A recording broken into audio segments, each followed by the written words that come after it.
You're right, Jules? Yep, sorry. Yep. No, you're right. Wait a minute. No, it's 1:30. Yep. We can talk about it. Oh, well, welcome back, everybody, and welcome to our visitors in the public forum there. The vehicles on beaches bylaw, item number 8. Ellen and Wikitoa would just like to Owen, would just like to come up and say something first?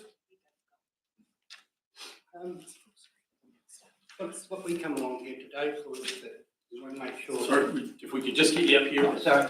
microphone, Thank that would you. be good. That way you can. Thank you. What we come along here today for is we want to make sure that there's access to Maryland and Tautog and all that is not interfere with this vehicle on beaches, because Forest and Bird are wanting you guys are going to bring it up. They want to put a gate onto the beach at Tautog, and anybody that's got land on Tautog to have a key to get access to it. But we feel that it's not going to be fair on the rest of Whanau. Not all people can have keys, so we want to make sure access is still available. And we think that what you guys have already come up with the 30 Ks on beaches is as good as what you've done. A really good job, and that's working now. And Forest and Bird are giving us hell down on the Callum because we live down there, and they're saying that their animals are being disturbed and all that. Well, the last report was that there was 8 of them witnessed that someone was harassing a seal, but there was 8 people with telephones, and they couldn't produce one photo of it. So a lot of it's up in the air, you know. It's relying on their word. So we just want to make sure we get the locals get a fair guarded, and so that's my bit. So thank you very much. Thank you. Thank you. All right. So the particular access point, if anyone's got a bit of knowledge on that, to the beach that I was talking about, is who owns whose road is it? Through you, Your Worship, I'm not aware of the specifics, but I mean, at the moment, there's no bans of vehicles on beaches whatsoever. Yeah. So I'll be very surprised if there's any gates that are locked put up at this stage. There's still as is outlined in the report too, there's quite a bit of a process to go through in a public consultation for any of that would be able to be put into effect. So at this stage, there's quite a comprehensive public process that we need to go through. Right. A little bit of information on the access road would be interesting. Moving forward. Just to confirm, is it the main access road onto Tautog The Beach? main one that takes them down to the Tautog Beach, that's the one they're going to push for it to get a gate put in there so that excludes the public from going onto the beach. Well, yeah, there's the stage. There's no restrictions in place. I think we're just making sure we come up and make sure. Right. Well, yay. Hit the button. Sure. Or is it just this? No, there's, I think, just one directions. Okay. So we obviously this will be a tag team between Yay and myself. The report hopefully is relatively clear. We've taken legal advice. Any review of the safe zone schedules is actually considered a review of the bylaw. And as has been outlined, we don't have time to do a review in time for this summer, so that will be happening in 2026.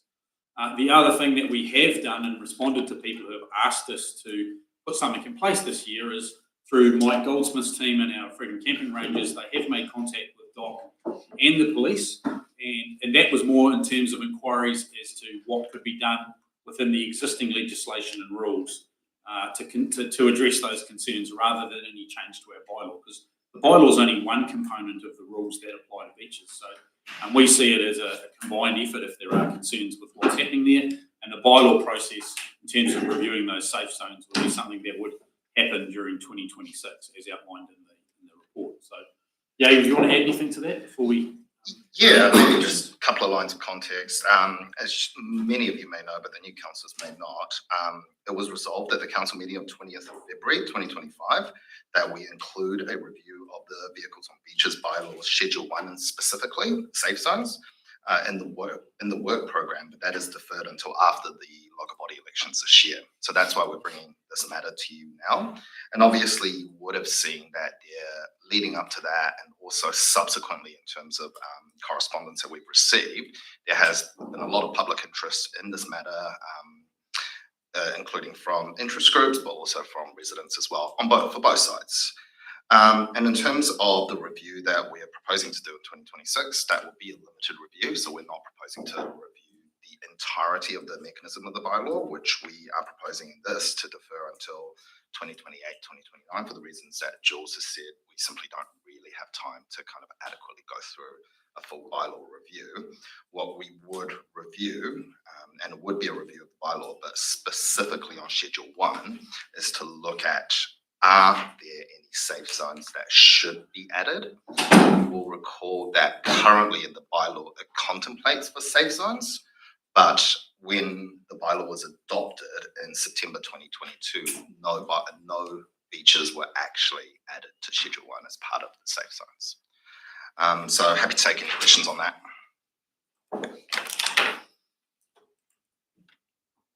Councillor Cathcart. So in this review, are you intending to consult the public? Yes. So under the current bylaw, you have a requirement that any time you do wish to amend, possibly add or remove or otherwise change Schedule 1, we need to undertake a consultation in accordance with Section 82 or 83 of the Local Government Act. I think the first step is really, if we are to proceed with this as part of our work program as decided in February 2025, would be to actually see whether there are or should be any beaches that are eligible that we would bring to you to consider adding to the safe zones. And based on that, obviously, you would have to then make a decision as to which ones you may want to consult on. Didn't we consider that though when we actually made the bylaw, when we changed and put the speed right down? I thought we went over all that then. So why are we going to rehash? So in the current existing bylaw, while it was discussed at the time, based on minutes of the actual meeting, it was decided at the end for the safe zones to basically be excluded. There's no beaches currently in the safe zones schedule. The reason we're considering this again is the issue was subsequently raised a couple of times during the LTP subsequently and during annual plan processes, and in particular earlier this year, when basically a number of people, due to incidents regarding wildlife and incidents regarding pedestrians, people had said that there are certain beaches that should be on that safe zone. And Council resolved at the time, 20th of February 2025, to basically look at it. And that's why we're kind of reconsidering whether, or asking effectively, following the direction made by Council to see whether there are any beaches that should be added. So we're giving effect to council resolution. When we went to give effect to the council resolution, which was about looking and doing the research and then making decisions for consultation around safe beaches as proposed by the bylaw, we had to come up with a legal fishhooks that says you might have to actually review the whole bylaw, and we knew how contentious the whole bylaw was originally. So we've been working our way through what that actually means, looking for ways in which that might not have to happen, and to what extent we might be able to meet the requirements of a bylaw review without doing a full bylaw review when we're only talking about the technical aspects, and then still being able to discuss individual features if that's what was the case. You'll recall there was every intention of providing at some point for putting beaches in. Otherwise, you wouldn't have had Schedule 1 and the provisions that would attach to Schedule 1. But for all the good reasons you had at the time, not the least of which we didn't specifically consult individual communities and the public on specific beaches, it was determined not to put any beaches on, right? Since then, the rules were put in place. There's been some evidence around some issues associated with wildlife and other bits and pieces. A bit of pressure was coming on that resulted in the February resolution that said, okay, go away, come back to us with this. It's taken this time to figure out all the mechanics of it, and which means we can't do anything this summer. And this is the mechanics of how you would do that, is what we're saying. So is this a separate consultation to anything else? Yes, because it's a bylaw consultation.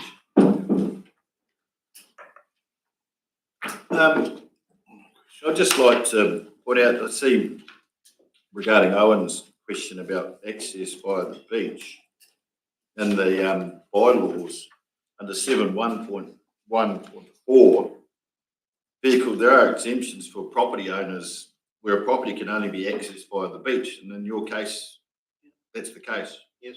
So it's already in here that you have an exemption. It's In the the far bylaw. now, though, that he's concerned about. Pardon? It's the far now, the extended far now that you've got No, to get. but I mean, Yeah. Keys. it's got to come through us. They can't just put a gate. No. No. Yeah, that's what I'm saying. 7.1.4, where a property can only be accessed via the beach, so they've got an exemption to access their land. The other question here is, under the Schedule 1 safe zones, would it not be best to actually talk to the communities down there to see what they've, to create the consultation beaches? Because who knows their beaches better than the people that live there? Absolutely, and I think that's the direction that we're seeking, is to really start that process of identifying and working with the community itself to identify. We have gotten, I wouldn't say substantial, but we've gotten quite a lot of correspondence over the last couple of months with residents from a couple of different beaches to really be pushing either one way or the other. So we kind of have an idea of at least one or two beaches that are quite contentious, that people think are of particular risk, whether it is to individuals or whether it is to wildlife or the environment. So that would be a good starting point. As we kind of work through to identify possible beaches to be considered, it will definitely, I think, be a part of that to actually be considering what type of community engagement we do even before, the formal consultation process. Right, I think your local councillor down there would probably have some feedback too. But my other question though is the speed limits on beaches. What's the speed limit? Not done. What is the speed limit? I don't see anything, any speed restrictions here in the bylaw. And I think it's partially to do with, I need to kind of get back to you on that, but it's partially to do with NZTA. Beaches are technically considered roads, legal roads in New Zealand. That's it clearly states it here in the bylaw, but there's actually no speed restrictions. So the feedback, I get quite a bit of feedback too. Donna's got. Donna? Through you, Worship. So the public road rulings, unless a speed limit has been determined, beaches are a public road considered an open road, so it's 100 kilometres per hour. Yes, so that raises the point, why isn't there any speed restrictions on these beaches? Why don't we set one? And then the local policeman's got something he can actually police. Because the bylaw wasn't the authority to set the limit. Right. I think that was part of the debates that was held, that it had to be a separate mechanism, which was NZTA, and setting of speed limits was the mechanism. I'm not sure what progress has been made in that space. And that was in flux at that stage because the government were implementing new rules. Yeah. So we've got a meeting with the NZTA tomorrow. So it's a conversation we could have with them tomorrow, is it not? But from what I'm hearing from the public down that way is that there's actually a speed restriction on the beach. The policeman would actually have something to police, and so would our enforcement officers. So I think that's a great start. I think it adds to the mix in terms of deciding whether you want to proceed down a safe beach pathway or not. But you're right. If you think that speed limit setting is going to be achievable and we're going to be enforce it, then there could be an argument as to why you might still not do a safe beach at this point. But I think it's all part of that same picture. Oh yes, yeah. I still believe there's a need for safe beaches down there by the sounds of it from the conversations, but also a need for speed restrictions so it can be policed when the hooligans turn up on the beaches. Excuse me, I think that's probably the first thing we need to do. Let's try and get that in, and then the rest follows. Yeah. Councillor Graham. Probably about 6 submission meetings, 1,100 submissions, 3 lots of submission hearings here. there's bound to be people, there's decisions made, there's bound to be people against what the decisions were. I think it's a waste of time and energy to refocus on it. There was suggestions made about speed limits and all that sort of stuff, or even signs put up. I don't know if they were put up, but hey, I think we were just wasting everybody's money. The bylaws are bylaw. No answer to that though, the bylaw's got no teeth. It's just a piece of paper at the moment. Yeah, but that's not what they wanted. It was someone wanting their picture in the paper, I think. Well, I think that was done how long ago? There's been a lot of happening on the beaches now, a lot of harassment of animals, wildlife. If it was a worrying dog and a paddock of sheep, we know what would happen to it, so I think it needs to be addressed. Has there been specific months that are worse, I suppose, animal harassment, etc., breeding times, whatever? I know summer's breeding time for tourists. I think based on the reports I've seen from our freedom camping officer, the summer months are of particular concern.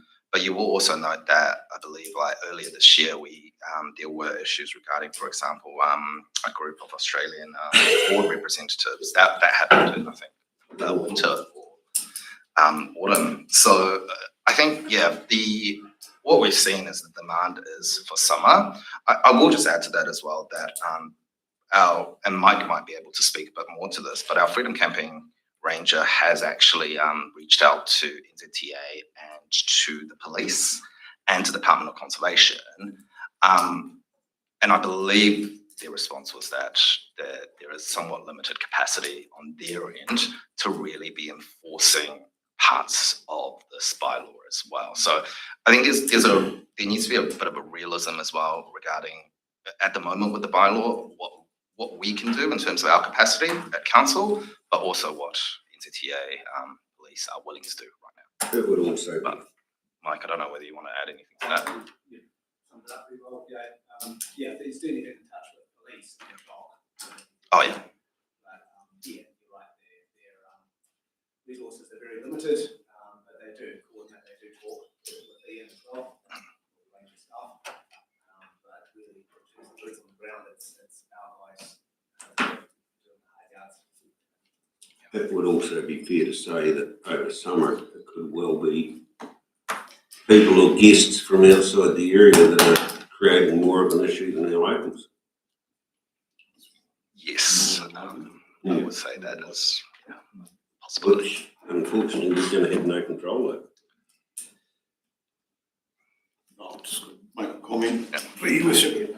The actual reality is that we actually did decide that we're going to have a 30-kilometre restriction, and we were waiting as a council to take that to the NZTA when we were reviewing around our schools, etc.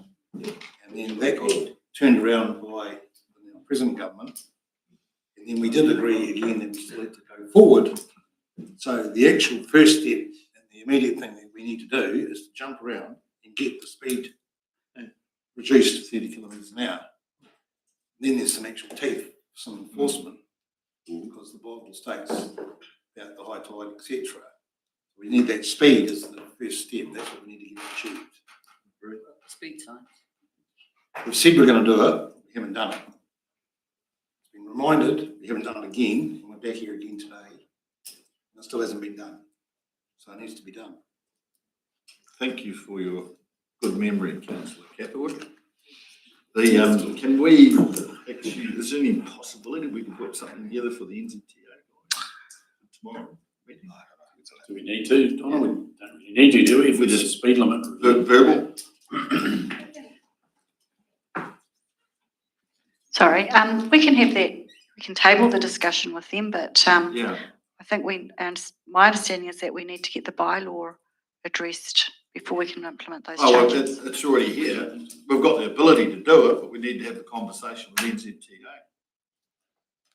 So sorry, the question is, and what the concern is or the criticism is that we haven't taken action to put a speed limit review in place for the beaches.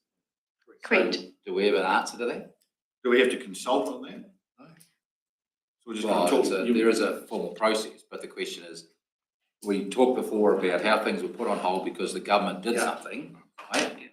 But then the concern and the criticism is that since that's happened, we haven't done anything about that matter to enact it and take it forward. So, I mean, have we got any speed limit reviews? I mean, we talked before, there's a few people that have asked us to make some changes. I know one particular road not far from here. We've got a list. Got a list of things, but have we got an action plan?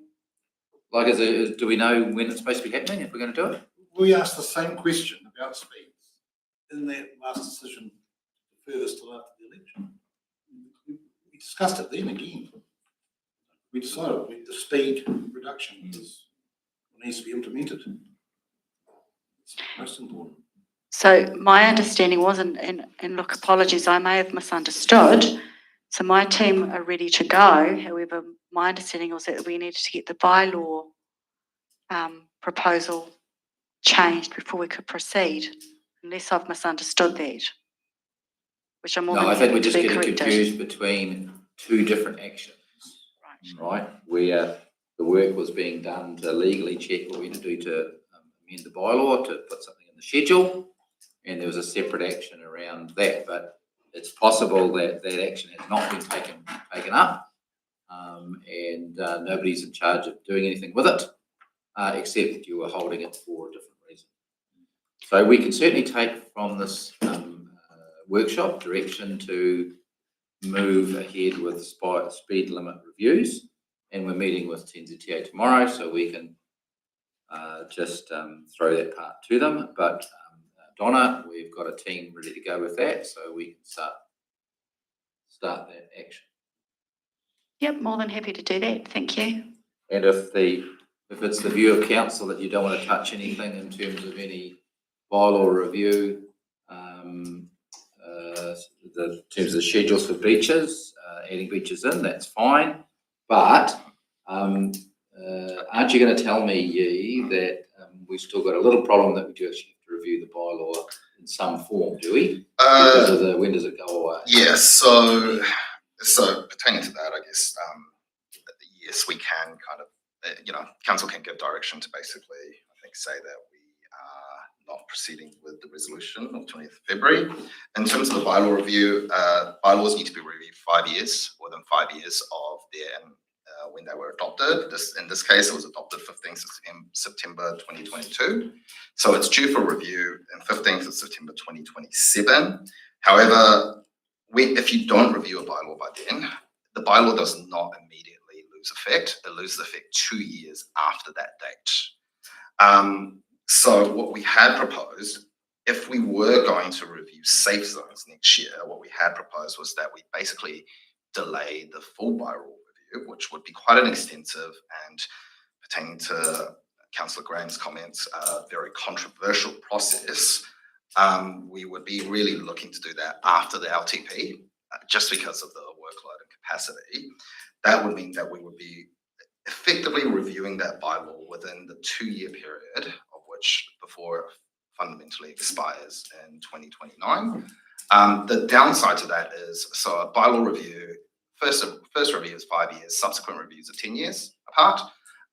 If you rely on the 2-year expiry period, it defaults back. It's in effect a new bylaw, so it triggers back to a 5-year review cycle for the first review. But let's get the speed. Get the speed sorted? Yep. So you're not worried about the safety? What about safe zones? Oh, yeah. I think it becomes safe if you cut the speed down. I don't know, we're leaning towards you, Councillor Catherwood, or Patch. Can't beat local experience, because I'm sure you hear all about it. Well, it was a very extensive consultation. We saw the results of that consultation. We made those decisions. I think you'll find we get the same result, percentage-wise, fors and against. To me, the most important thing right now is to get the speed reduction done. And we'll talk about this in 2027. So we would need to just, which we can do next year, bring this to a council decision. Yeah. Because there was a resolution to do such and such. So what we would be happy to do, like we'll get moving straight away on the speed limit review, because that was something that was in action, right? So we're not going against anything that council resolved in doing that. So we'll get moving on that. We'll need to bring to council, we were just gripping up dates and times and things like that too, for a public decision around addressing that resolution, and just being mindful of that. We'll see where things go. It might happen with some more info about the speed limit review by then as well, right? So that would make sense. So we're basically making no direction at this point other than bring something back next year for decisions around whether or not we're reviewing the safe beach schedules in accordance with the resolution, but proceed with the speed limit review actions and feed that into the decision paper when we bring it back next year. Does that make sense? Yeah. And just a quick question for you, Steve, would be, well, to go out and reconsult for that portion just of safe zone, what would the cost of that be to the district? And, we'll end up in the situation of 3 days of hearings. Well, what we'd looked at was we couldn't get out of the fact we had to do a full bylaw review because the way the bylaw was written, except that we were only going to propose to actually materially change the section that made it a full bylaw review and not change anything else, right? Or there were some bits and pieces around that. Yeah, I think so. A review of the safe zones would, the way we would propose to do it would not be a full bylaw review. Hence the reason we're proposing that we would have to do one in 2028, 2029. What it will have to be tested against is our significant engagement policy. But there is an argument, and our legal counsel confirmed this as well, that there is an argument that consultation, it depends on what you're proposing. Like if you're proposing 1 or 2 limited beaches, for example, to be possibly included, there is an argument that you are consulting with a very narrow scope within a small affected community, as opposed to what you did in 2022, which was consult on, I believe, 11 or 13 beaches at the time, which is a much kind of more broader. So yeah, it would need to be tested, but it's not automatic that it would trigger a full extensive consultation process, but consultation would be required because you've said it in the bylaw. Well, on that, after that conversation, I think it's cost. Still costs, yes. Still costs. We don't know. On that conversation, I'd still like to see some form of consultation with the local communities down there that believe they're affected. If you're only talking 2 or 3, and if you think you can get it through without consultation, I think it's definitely worth fleshing out for those communities of interest. Sorry, not without consultation, but with a more limited scope of consultation than potentially a full significant. Right. Yeah. Because it's obvious that those communities of interest are reaching out for help. So we've got to at least be seen to be listening to them. Yeah, and I guess that's part of what you're deciding on today in terms of direction, is whether we do the work to start the work to actually try to identify possible beaches, and part of that can definitely be working with the community, probably Mike. Surely there shouldn't be too much work in identifying beaches. Surely the Department of Conservation on a local. Yeah, iwi. So well, there's that one, and that one, and there we go. Mike, you worked on the previous one in terms of identifying beaches. You might have to. Surely. Speed line. Oh, they're different down. Like identifying beaches, the process of. The beaches, a lot of work was done. That's fine. Yeah. Good That's work. really clear. Yeah. And the work was done, justify the one might not. The beaches and safe zones. I guess the other thing is that of all the feedback we received, there was one area which we had applied where the feedback was actually in favour of a safe zone. So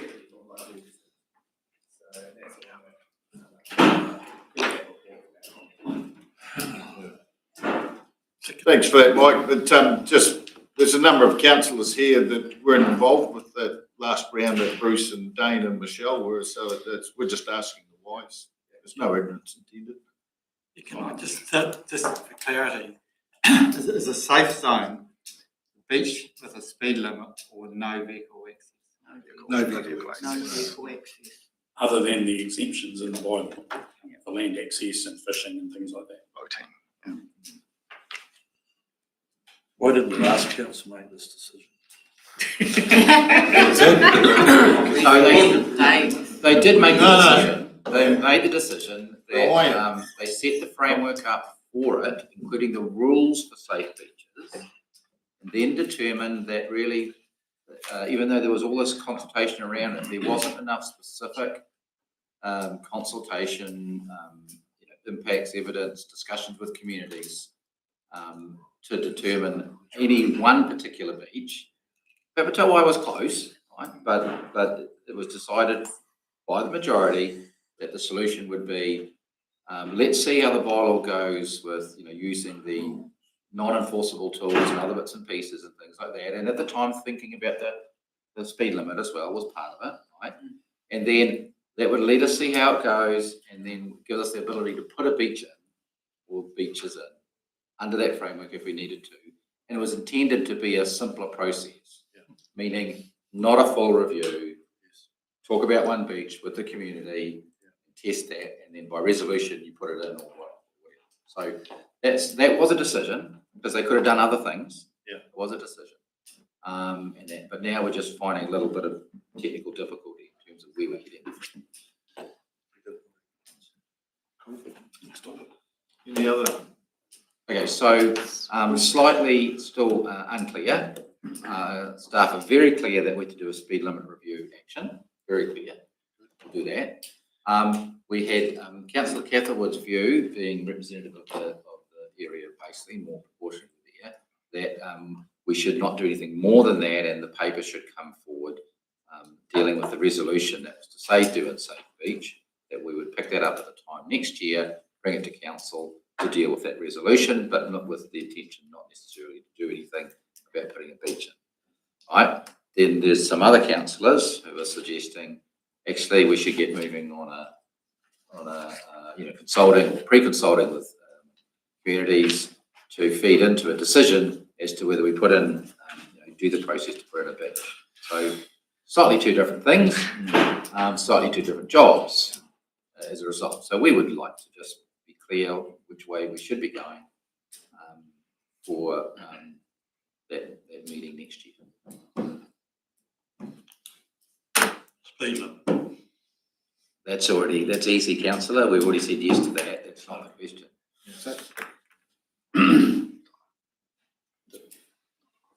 Donna. Just for clarity for my understanding, so the team are already working on speed limit reviews because with our last, I think it was our last council meeting, we sort of explained and discussed the costs and the timelines required for that with the changes with new government and NZTA. And I think from memory, we've got about 6 roads that we're assessing. That's one review. The vehicle on beaches is a separate one. So I just want to be clear that it's 2 reviews, and I'm just letting the team know now. That's right. Yeah. Lovely. Thank you. Possibly not the complete fix that some of the concerned people down on the beaches are after, but we're getting one step closer to having something in place. I guess the question for council is, do you want us to start the work to talk to communities and see if we identify any possible beaches for inclusion as safe zones, or would you like to not make that direction now, and we'll bring a paper to you at the next council meeting to effectively cancel the resolution that was made in February 2025? Well, I think it's only, due diligence that we do, because it's not going to go away. People are going to keep coming back at us. Forest and bird will be back around this table again. We know that. We've got a new summer coming up, and no one wants to see anything hurt or harmful to the beach. I'm not saying shut beaches or anything like that, but I still think the speed will do a big thing to help. But if there's an odd little patch that needs to be sort of a no-go zone, I bet that's what they're wanting, isn't it? Yeah, that's what you call your safety.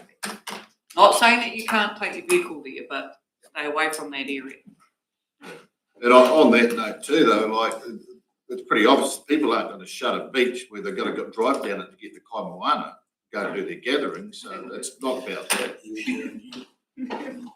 Would that be fair, councillor Catherwood? You're just gonna, Open can of worms. just like last time, isn't it, Bruce? Round. Well, there's a chance to make a difference, councillor Catherwood. Yep, the speed limit, it's been promised for years. Yep, there's that. That's Right, the that's key. been promised for it. Yep. Little story for me. And then investigate safe No, beaches. I'm out. You're not interested in That's safe it. beaches? Speed limit, it's been promised for ages. That's where we need to hear. And no safe beaches. Speed limit and signage. Yep. All right, you've made that very clear. Councillor Smith. Just that I was down at Telford Markets the other day in Forest and Brood. I got bailed up there for over an hour. Good boy. Put them on to Dane anyway, so. So what we take your direction and direction by majority, because that just directs us for work. So we would like to just get your direction from here in terms of doing some work on safe beaches or not doing work on safe beaches, relatively clear. And if we could just get your majority view on that, please, we'd appreciate it. Who's in for safe beaches? It's a show of hands. And we'll because what we work to is what you majority direct us to do. Right, so I'm keen. Oh, I don't know how you guys You've are. already told us. Yep. Speed limit, let's get us all. You've already told That's us. it. It's fine, councillor Catherwood. Calm down. Keep calm. Speed limit, no safe beaches. Yeah, you've had your opinion too, councillor McAtaman. I'll also say speed limits, but I'm also open to some possible beaches to be included. I'm not saying you've got a list of 11 as last time. I think Yeah. clearly there was one beach that was Identified. well considered last time, and perhaps that should be opened up as an option this time, but they're certainly not all beaches. Like I said before, everyone, the communities know themselves what they want, so at least we owe it to them to go and ask them what they want. It's not just the communities, it's the people that use them. Use them. The Yes. beaches aren't owned by the communities around No, but they know what's harm's going on down there, don't they? them. No, they know what they want, what's in their best interest personally, not necessarily what. But that's why we have a They know about the democratic process, where you go out, you ask people for their opinion, they get a right to vote, they have their say. The word is, We don't determine it here in this room, people get to determine it. and the wording is there considered for inclusion. Just because we discuss it does not mean that. Yeah. So we would like show of hands on number 2, please, your worship, so we know what way we're going. All right, can we have a show of hands on item number 2, direction, staff to identify possible beaches to be considered for inclusion, safe zones. Those 4 to raise their hand. Yep, those 4, I'm for it. 1, 2, 3, 4. Those against. 1, 2, 3, 4, 5. There you go, there's our answer. We'll bring in that case, we'll bring a paper to the next council meeting. Yeah. Safe beaches. About speed limit. About speed limits and also To That's why they do it. Right, you read That's why you don't. the special safe for us. yeah, actually the direction and plans. Then we'll go. Yeah. So it's a speed limit. I know. Order please. We'll move on to session number 9. Steve and Peter. Thanks. So as you're all aware, there's been quite a lot of change over the last few weeks in terms of government announcements on various things, some of which you have been briefed on by LGNZ as well, we understand. Yesterday, a whole range of things came to bear, as was anticipated, particularly with the replacement for the Resource Management Act. Yay's done some very quick work to look at all that, and he's prepared a couple of slides for you. So I might pass to Yay. Yep, if we just go to the next slide. Yeah, so just to preface this, we've had a lot of legislative change announced basically over the last couple of months, mostly signalled by the government, and you might pretty much be aware from the risk assurance committees and your induction. These are probably some of the major ones. And before I go on to just give you a briefing on each one, I just want to note some broader common themes around them. The first one is the totality of the proposed legislative changes do represent quite a significant change for local government. It's going to affect you guys as elected members. It's going to affect the mayor substantively, and it will affect a lot of our work as well. The second is that, bear with us while we take time to review. Just yesterday, just the legislation that dropped yesterday, 3 of which regarding resource management and CDM, totaled over 1,000 pages of legislation, as well as associated documents to read. And as much as we really enjoy reading legislation, or at least I do, it does take time to get through them. So bear with us that what we're giving you is really an indicative view, and some of the broad strokes that's important for you guys to know now.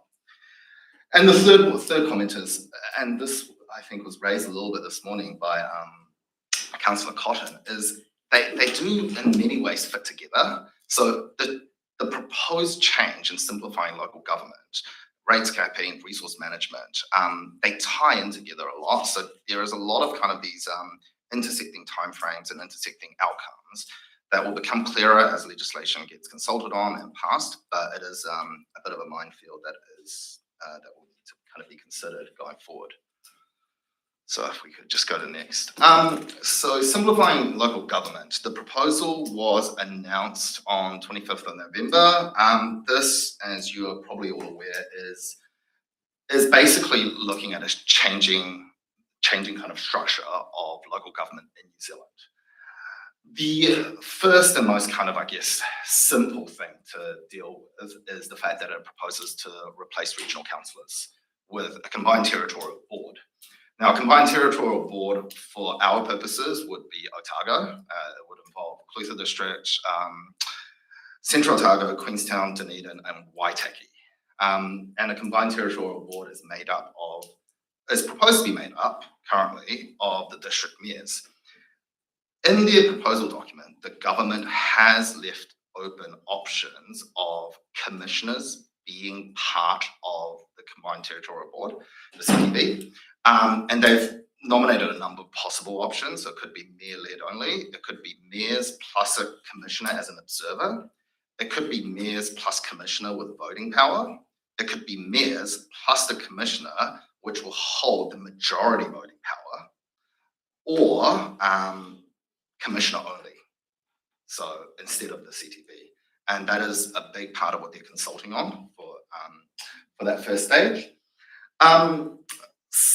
The subsequent proposal is a much more kind of a structural consideration, which is if this proposal goes ahead, within 2 years of the establishment of the CTB is expected to submit a regional reorganisation plan, which will be evaluated in accordance with government criteria. Now, the regional reorganisation plan, there's a lot of detail still needing to be clarified. At first glance, it's not necessarily just limited to the services currently delivered by regional government. It is really asking the CTB to look at how services and governance and all of what you do is done on a regional level. So if you look at the preliminary criteria that they're consulting on, there's a lot of things in there about shared services or combining small councils for certain activities and things like that.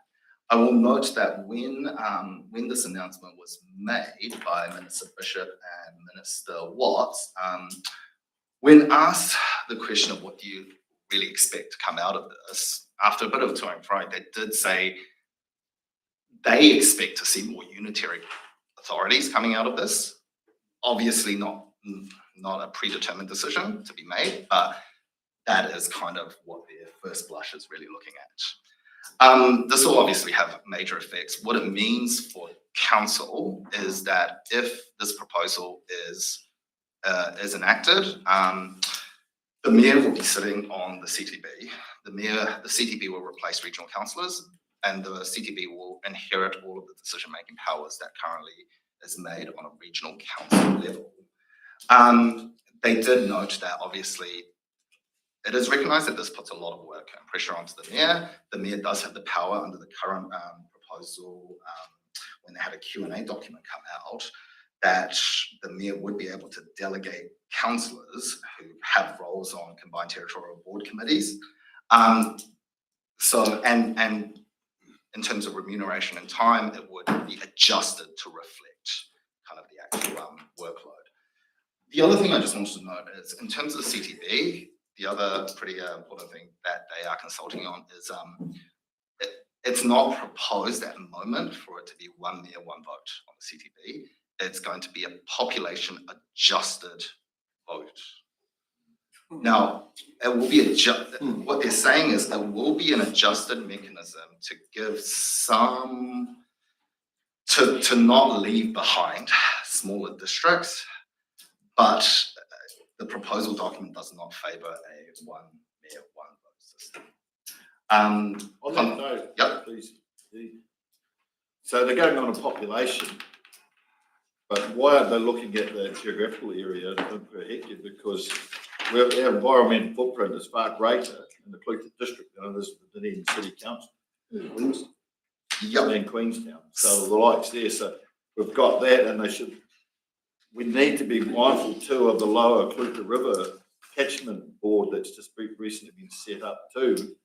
Because who are the better good custodians for that area? Those people that are looking after it, the catchment board group. So there's a lot of stuff that we will get a chance to submit to this, maybe as a council. Yes, so the consultation period starts from now until the 20th of February. Look, Dave, in their discussion document. Yeah, sorry, just that point. So we've got till the 20th of February.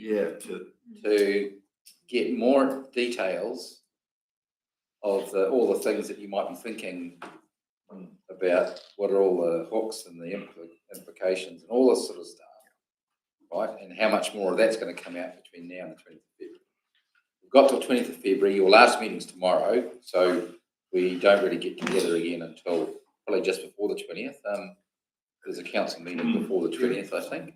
At that council meeting, you will have to have a submission ready to approve on what is our position. We will know that the big outfits like Dunedin and others are going to, got the resources and the horsepower to get into that and specifically have a view. In this instance, it's highly likely that it won't be quite the same as in the past where the views have been the same.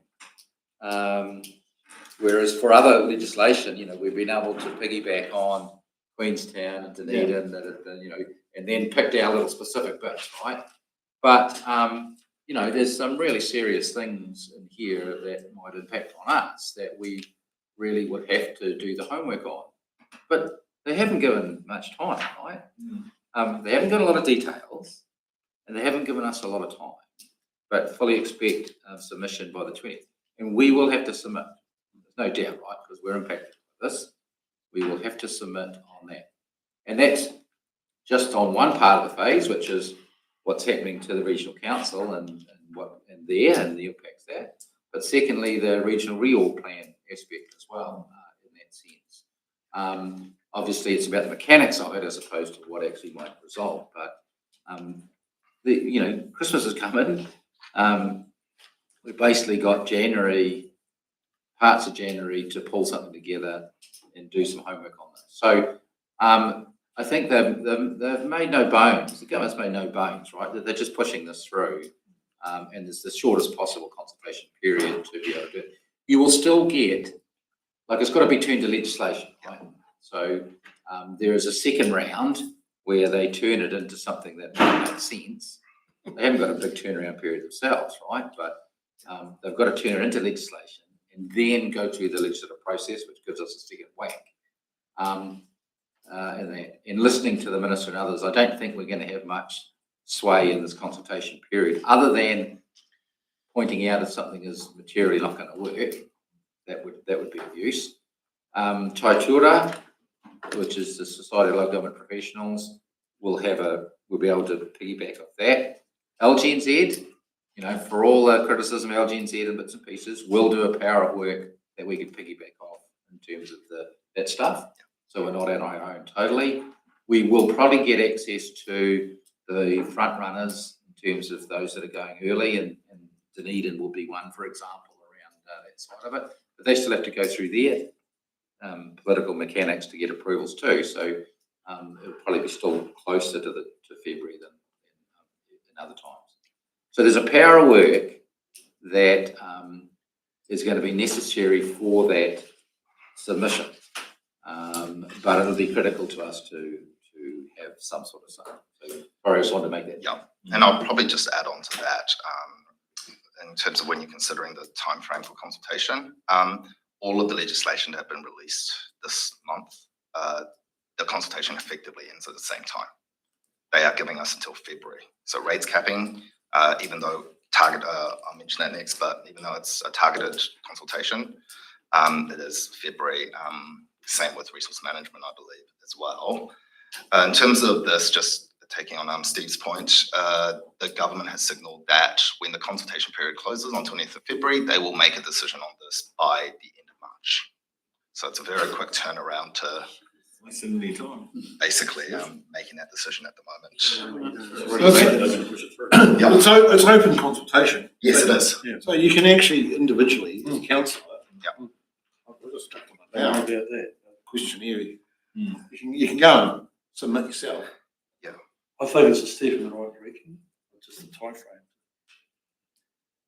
frame. Well, the interesting point is that this council could not be a unitary authority, right? So that's the first thing that people need to understand. We are too small to be a unitary. So that naturally means that the direction that's happening is that the reorganisation plan, that if the legislation goes through and the disestablishing regional councils and forming groups of other unitary, we couldn't survive as a unitary.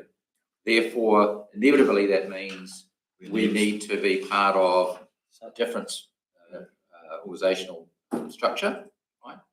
And that. And so that's logically where we would be sitting. We'd have to sit with another council or grouping of councils in terms of not being a council anymore for that, right? These things happen, reorgs happen. But we also know our public often protects the individuality of the area. 1989 was quite difficult. Those that remember that one, and this will be the same in the sense of government pushing something through, going down the pathway. Now, the resemblance to local water done well is, you wouldn't be shocked to know, it looks to me exactly the same. It is government creating a mechanic to get to where they want, putting it back to councils and making it look like it's up to councils to decide, right? And then the workload, I see it the same. Like, we've just come out of local water done well, and the workload and the politics and all that associated with that, right? Massive, unbudgeted undertaking, both in dollars and in staff time. Over this period, when they put those few little words that says the mayors will work together to get a reorg plan, think local water done well, same, not necessarily same outcome, but same effort to put all that stuff together within that 2-year program. And local water done well is a bit like that over 2 years too, wasn't it? 18 months or something. So straight after the first tranche of stuff, we're smack into the next tranche if it survives the elections. But we're already starting the work because we're going to have to do submissions, right, and do that. So there is that. I'm just saying that this one, there's only one, because there's more we're going to talk about. This one bit, just think of equivalent to local water done well in terms of the effort. And I think just following on from what Steve's saying about the size of our council, so one thing I would encourage you, if you want to look at this, is look at what they're proposing in terms of the regional reorganisation plan criteria. Because, for example, one of the criteria is clear leadership. And the example they give is combining two very small district councils into one, so that one mayor has a stronger voice representing the area to central government. And criteria local said, they say two very small councils joining together but agreeing to establish neighbourhood assemblies that have their own budget for parks, libraries and events. So I think that just reinforces what Steve's kind of saying in terms of they are very much contemplating for a different roadmap potentially for smaller councils that just aren't suitable for a creation of a unitary authority by ourselves. For the local water done well, it's quite interesting that we partnered with the council that's going to come under the heat to be part of a Southland Unitary Authority. But in a geographical point of view or areas of similarity, the three councils we're partnered with are very similar.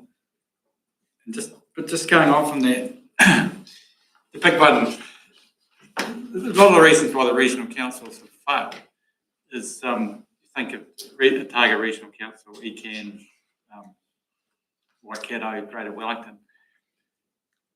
A lot of people who live, dare I say it, on concrete have been making a lot of decisions for the people on the land, and they've been grossly out of touch, and things have just gone through the court systems and on and on and on. And so we're going to have to think very carefully. Right from the start, you mentioned before about Dunedin having quite different views. I mean, basically, Dunedin councillors are why the ORC has failed. The Dunedin ORC council. You're talking about the reorganisational plan. I'm saying it out there. They've got a fresh bunch in, but the previous lot of Dunedin councillors, and the same goes for ECAN. Yeah. And the same goes for Waikato. City councillors, and so when it comes to where we're going to sit, it's going to be pretty crucial. And that, that's why I just mentioned our own local water done well. Only if you get Southland in there. The South Island Minister's director, and he took it upon himself to draft us out. I've had conversations with him, very short ones too, that we were going to be part of Southland. He had us there tag with Southland. Well, that's the hard thing because we sit, as we know. No, there was no hard thing about it. I just told him straight. We're going to Southland. No, I told him we're staying in the Target. Isn't it? Well, you don't know what you don't know. This is the problem. Same with all the water women. Yeah. You just don't know what you don't know. So that makes that consultation or the actual content of your submission. Where do you start? The other thing is that slight difference to this, the way that local water done well was. It was individual councils doing the work and then voluntarily working with somebody else if that was the case. All things, right? You'll see the little bit here that's actually different from what's being proposed here because they're basically saying they're saying regional council will be disestablished and its services and its role has to be done by others, which means that the real plan that has to be decided by five outfits,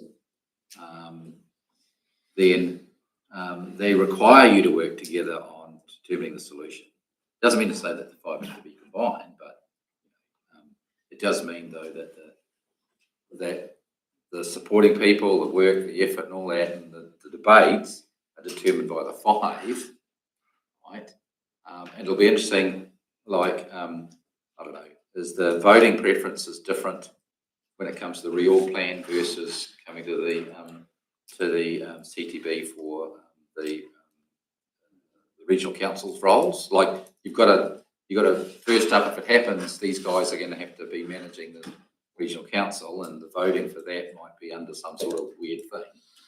But one would think a reorganisation plan where you're moving around the districts and deciding how the city and that merge in that, you'd think that should be one vote, one district, right? Because you are talking about your own district for a reorg, so that would be different. We would be looking at that. For that and for major, for the RMA plan, which I'll come to as well, I think what they're currently proposing is a dual threshold.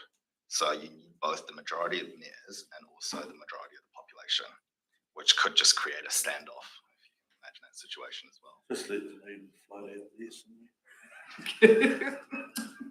So, that's one. That's one. Yeah. There's more. There's more. What's next, yeah? Yeah, so the next one is rates cap, which we touched upon earlier this morning. I won't go through this too much. I mentioned, I think, most of it this morning. Is that the proposed initial rates cap is 2 to 4%, 2% being the median of the inflationary target by the Reserve Bank, 1 to 3, and 4% representing some form of a growth economy. They have mentioned in the documentation, and Minister Watts also mentioned in his letter to the Mayor that there may be an additional growth component added for some councils, but that will be for fast-growing economic and population councils, is kind of what they're, I believe, contemplating there. As I mentioned, cap applies to all rates. Now, the exclusion of water charges and non-rates revenue means that obviously it becomes a bit of a decision for you guys if this does come into effect as to how you balance, user pay fees and charges versus what we can actually collect in terms of rates, in terms of anything above the cap. Regulator will be appointed for approval of exemptions. They are very ambiguous at the moment about exemptions. On the one hand, they say exemptions will be available for natural disasters and potentially previous chronic underinvestment in infrastructure. On the other hand, in various kind of interviews, they've also noted that it's a very high threshold and you'll need to evidence to them, like basically how you can very, very quickly get in line with within the cap. The cap is reviewable. What they've mentioned right now is the cap is reviewable every 3 years, is their intent. Targeted consultation is going on from now until February 2026. Now, councils have not been invited, to my knowledge, to actually participate in this consultation. And LGNZ have said that they want to push for councils to be able to submit directly. But as of now, my understanding is that LGNZ is the one that will submit on behalf of all councils. And LGNZ have said that they intend to consult with council as to the proposed LGNZ submission in January 2026. So again, it's a pretty time sensitive in terms of kind of our considerations as to how the rates capping model is intended to function. How does that sit with the ones that have pulled out of LGNZ? That is. They're on their own. Yeah. Well, they don't get to submit, do they? Well, they get to submit, but they'll have to do it themselves, Yeah. not with the support of LG. One other thing to note is they have noted that there is a transition period. So the rates capping is not proposed to come in. The full regulatory regime comes in on 1st of July 2029. They've proposed that there's going to be a transition period from 2026 when the legislation's introduced and passed, and then next year until that 2029, where the Department of Internal Affairs and the Minister of Local Government will examine your rates in relation to the target, even though it won't be mandatory, though the Minister has also reserved his powers under the Local Government Act. Quite unclear what that means, I would say, but it's, I guess, what they're trying to prevent in interviews is councils making long-term plan decisions that effectively drive up the rates in the first 2 years so that you have a higher baseline to increase that percentage, is my understanding. For this council, obviously this pertains very importantly to our long-term plan. It means that from year 3 of the next LTP, 27 to 37, if this proposal is passed into legislation, we would need to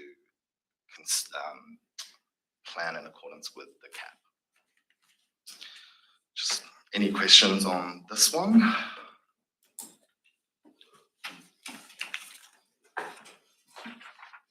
Steve, did you want to add anything? No one wants to talk about it.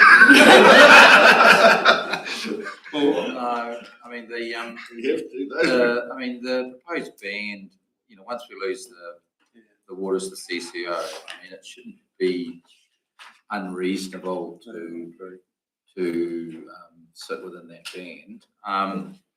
That is if we get ourselves all, back on a even keel with the debt subsidies and the repaying back of debt from the previous decisions and things like that, right? So, like, for example, one of the reasons why we're sitting at 18% to start with, and now shifting to 19 proposed, is that 10.9% of it is making up for the debt that was used previously, right? So before you do anything, the baseline is 10.9%.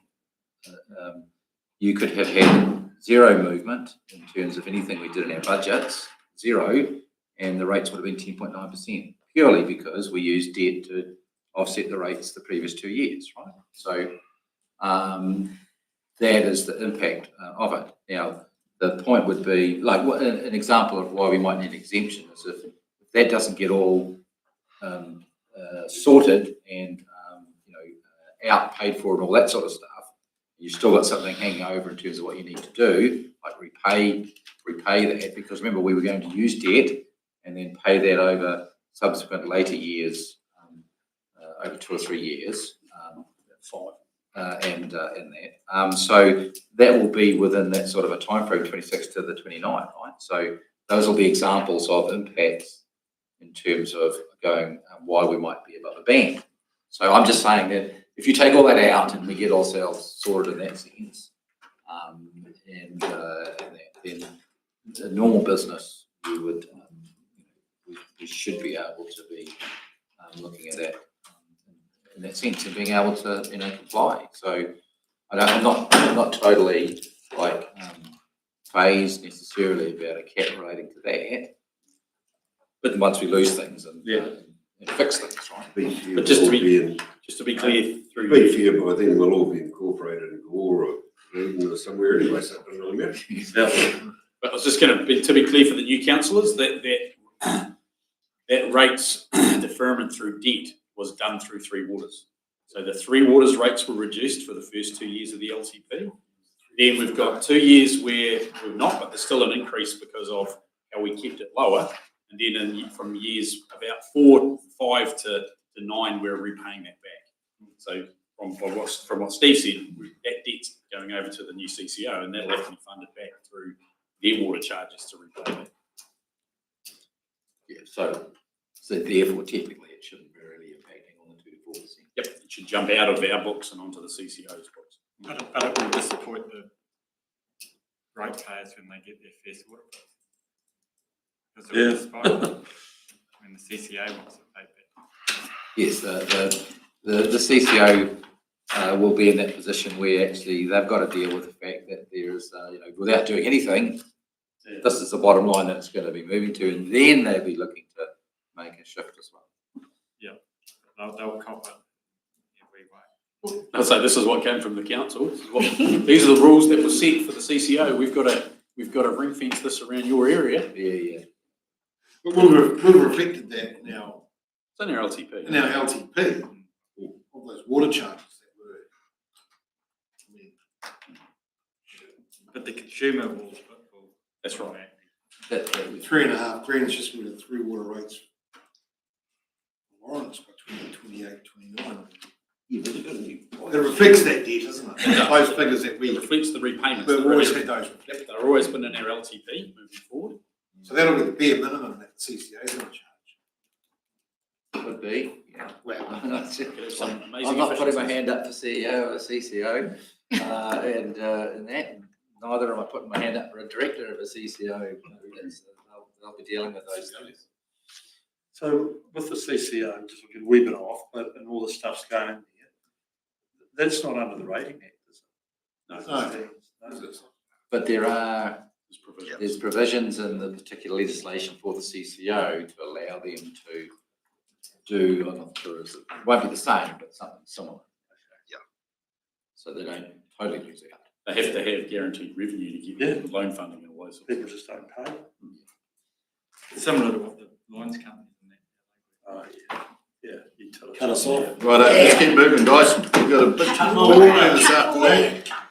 Yeah, the next one is just, look, system improvement bill, just so council knows, has passed its select committee stage with certain amendments.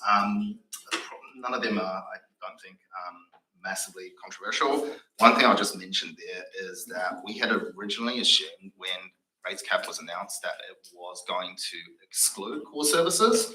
They've obviously made that decision not to. So the rates cap, so regardless of the fact that core services are now defined in the LGA or proposed to be defined as soon as this amendment passes, the rates cap applies to everything. That is intended to be passed by the end of this year. So next one. So we really hope the NZTA doesn't drop their assistance rate. We're in trouble. Is that why they come to see us tomorrow? Yeah. No, they just want to see all the new councillors. We haven't had any wind this So Representative government, you know. yeah, so planning reform. The bills dropped yesterday and was announced yesterday, accompanied by like tens of documents and explanatory notes and announcements. As signalled by the government, the Planning Act and Natural Environment Act will replace the Resource Management Act. And one of the, I guess, key things to know, and as I mentioned before, we'll need to work through this 800-page piece of legislation between the two, is that they have made it quite clear in their proposal document that the implementation of the reform is to be effectively conducted by the CTB, assuming that proposal goes. So it will be a responsibility of the CTB, not the regional council as it is current, if that proposal goes through to enact this. So noting the fact that part of the CTB role was that within 24 months of its establishment, it was to deliver a regional reorganisation plan. Secondly, within 15 months of the passage of these particular bills, the CTB will be expected to notify a new regional spatial plan. And the regional spatial plan replaces all district plans. So effectively, if you think about kind of planning system in New Zealand with all of the different plans and district plans, all of that is going to be consolidated into 17 regional spatial plans. That will be the responsibility of the CTB, and within 6 months of its notification, those plans will need to be decided. And again, that is the responsibility of the CTB. We'll be reviewing the substantive changes. There's a number of kind of webinars, and undoubtedly a lot of legal commentary is going to come out of it. What I didn't put there is consultation period is again expected, I believe, ending February 2026. So any kind of any submissions we would intend to make would probably need to be made by that time.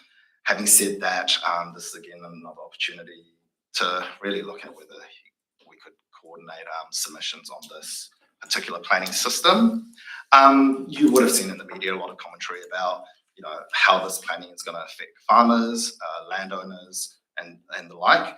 I will also note that the Planning Act, the brief parts that I've read, will likely substantially change the consenting and permitting work that definitely that regional councils currently do, but also that district councils currently do. It is very much a approval basis with exceptions, and that kind of means that the different types of work streams will change, and then there becomes a question of what current responsibilities of the regional council under the current RMA is then going to fall to CTBs and or district councils in the future, and this will definitely be a consideration of your regional reorganisation plan as well as you are looking at that.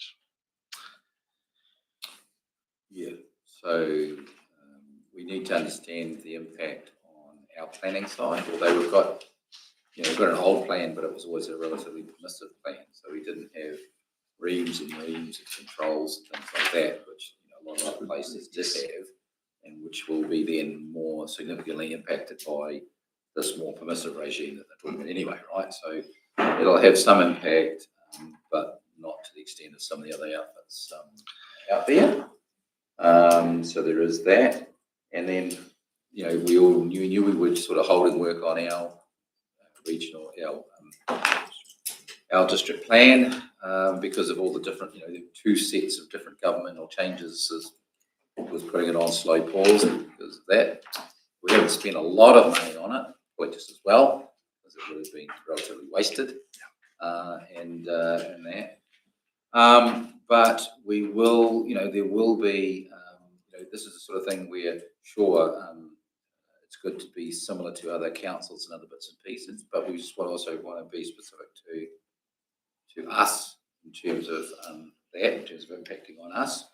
And so we would need to make sure we are resourcing ourselves to contribute for that. And the other thing is, the government's not putting resources in to implement the system and support the CTBs with the staff and the experts to produce these plans. They're going to be done by staff of existing councils and that sort of thing, right? So, you know, all that work's going to need to be done by people within existing jobs as well. So I don't expect, I mean, as usual, because we're relatively small, we can piggyback on the bigger councils for support. We would absolutely do that, but we'd still have to make sure we keep a watching brief and intervene and contribute where we need to, so we don't miss out.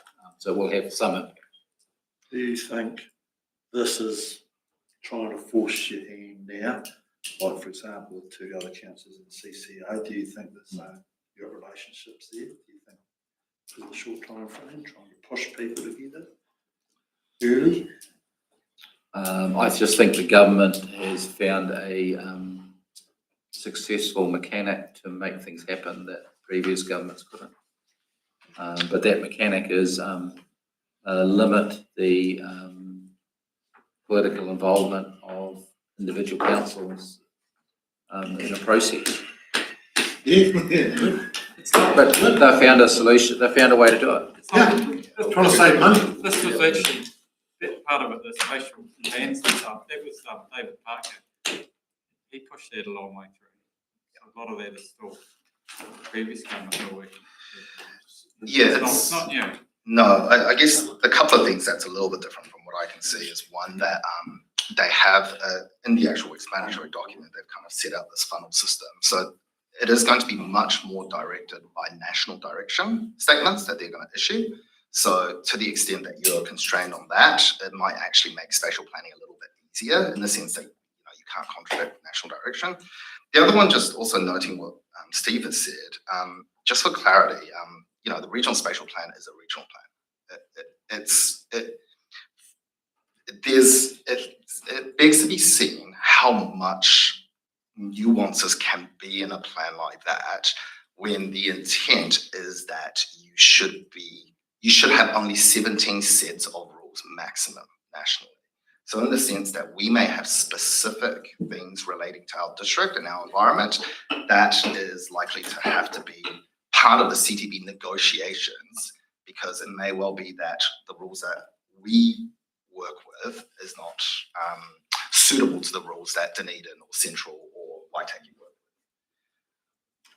with. Which is a little bit problematic if you're not a growth council and you're comparing yourself to growth councils and the specific needs and challenges of bits and pieces, which may not be the same needs and challenges we have. So it'll be interesting to see that we just don't get overlooked in the mix there and find that actually we may end up with more controls than we currently have.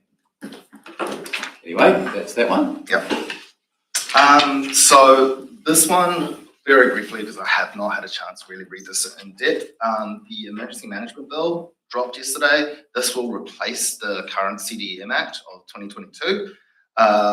Public consultation has been held on the broad principles of it, and they intend to pass this legislation during the current term. The one thing I guess I'll point out here is that when LGNZ did the initial scoping as to how much this would cost local government, they came up with a figure, I believe, of $82 million that it would cost for local government to implement these reforms. These reforms have a lot more enforcement powers, I would say, in there, a lot more kind of powers to government to like correct your deficiencies. So it's something to be mindful of in terms of, I guess, the costings that come out of that. And we are not budgeting for the financial impact of this in the 2026 budget, right? Is that an annual cost or is it We're not sure. We need to kind of, Is it? I think it was $82 million over the. Actually, I believe it's $82 million over the 4 years of implementing this plan. Hope it's proportional. not by area? Yeah, that's right. Yeah, we just use that one. And so the thing is, if it's reasonably significant, hope it's not part of the rates cap. Right? They do realise where the wind have been, lost their money. Yeah, they just give us some money. I mean, this is the thing, right? So we get lambasted about bits and pieces, and here's the legislation just dropping it on us for a major change that ends up having a financial impact that we have no ability to do anything with except charge it through rates, right? Right, give us help. So that's it. One more, just. Captain Cheerful. He likes that doesn't agree with us. Look, Building Act reforms have been signalled previously. They will be making changes to the Building Act next year. There's been a couple of announcements also recently. There is a positive part of this. Council moves away from joint and several liability to proportional liability. Under joint and several liability, you would have seen for Auckland, for example, councils up there became liable because they were the deepest pockets and the last person standing, became liable for leaky buildings and all of that. Now it moves to proportional liability, so councils and builders and individual parties will be responsible for only their own work. The other thing, I guess, for council that's quite important is there is a push towards consolidation of BCA functions between councils, building control authority functions. They've signalled that they'll make it easier for voluntary consolidation, while at the same time, I think, indicating that it would be very beneficial to councils, smaller councils, to consider consolidating those functions to save on resources. And the last thing I'll mention is that these are the major pieces of legislations that have come out that really affect council and council decisions. There's a number of other pieces of legislations, including what was mentioned this morning in terms of the Employment Amendment Acts, that affect like all of the day-to-day operations that just work through as BAU. But it is a lot of legislation coming out right now. Right. I'll just add to, well, we've got a wee few minutes, to Yee's last slide there. That Teams meeting I was on this morning was with mayors of Southland and Central Otago and the Minister of Building and Construction.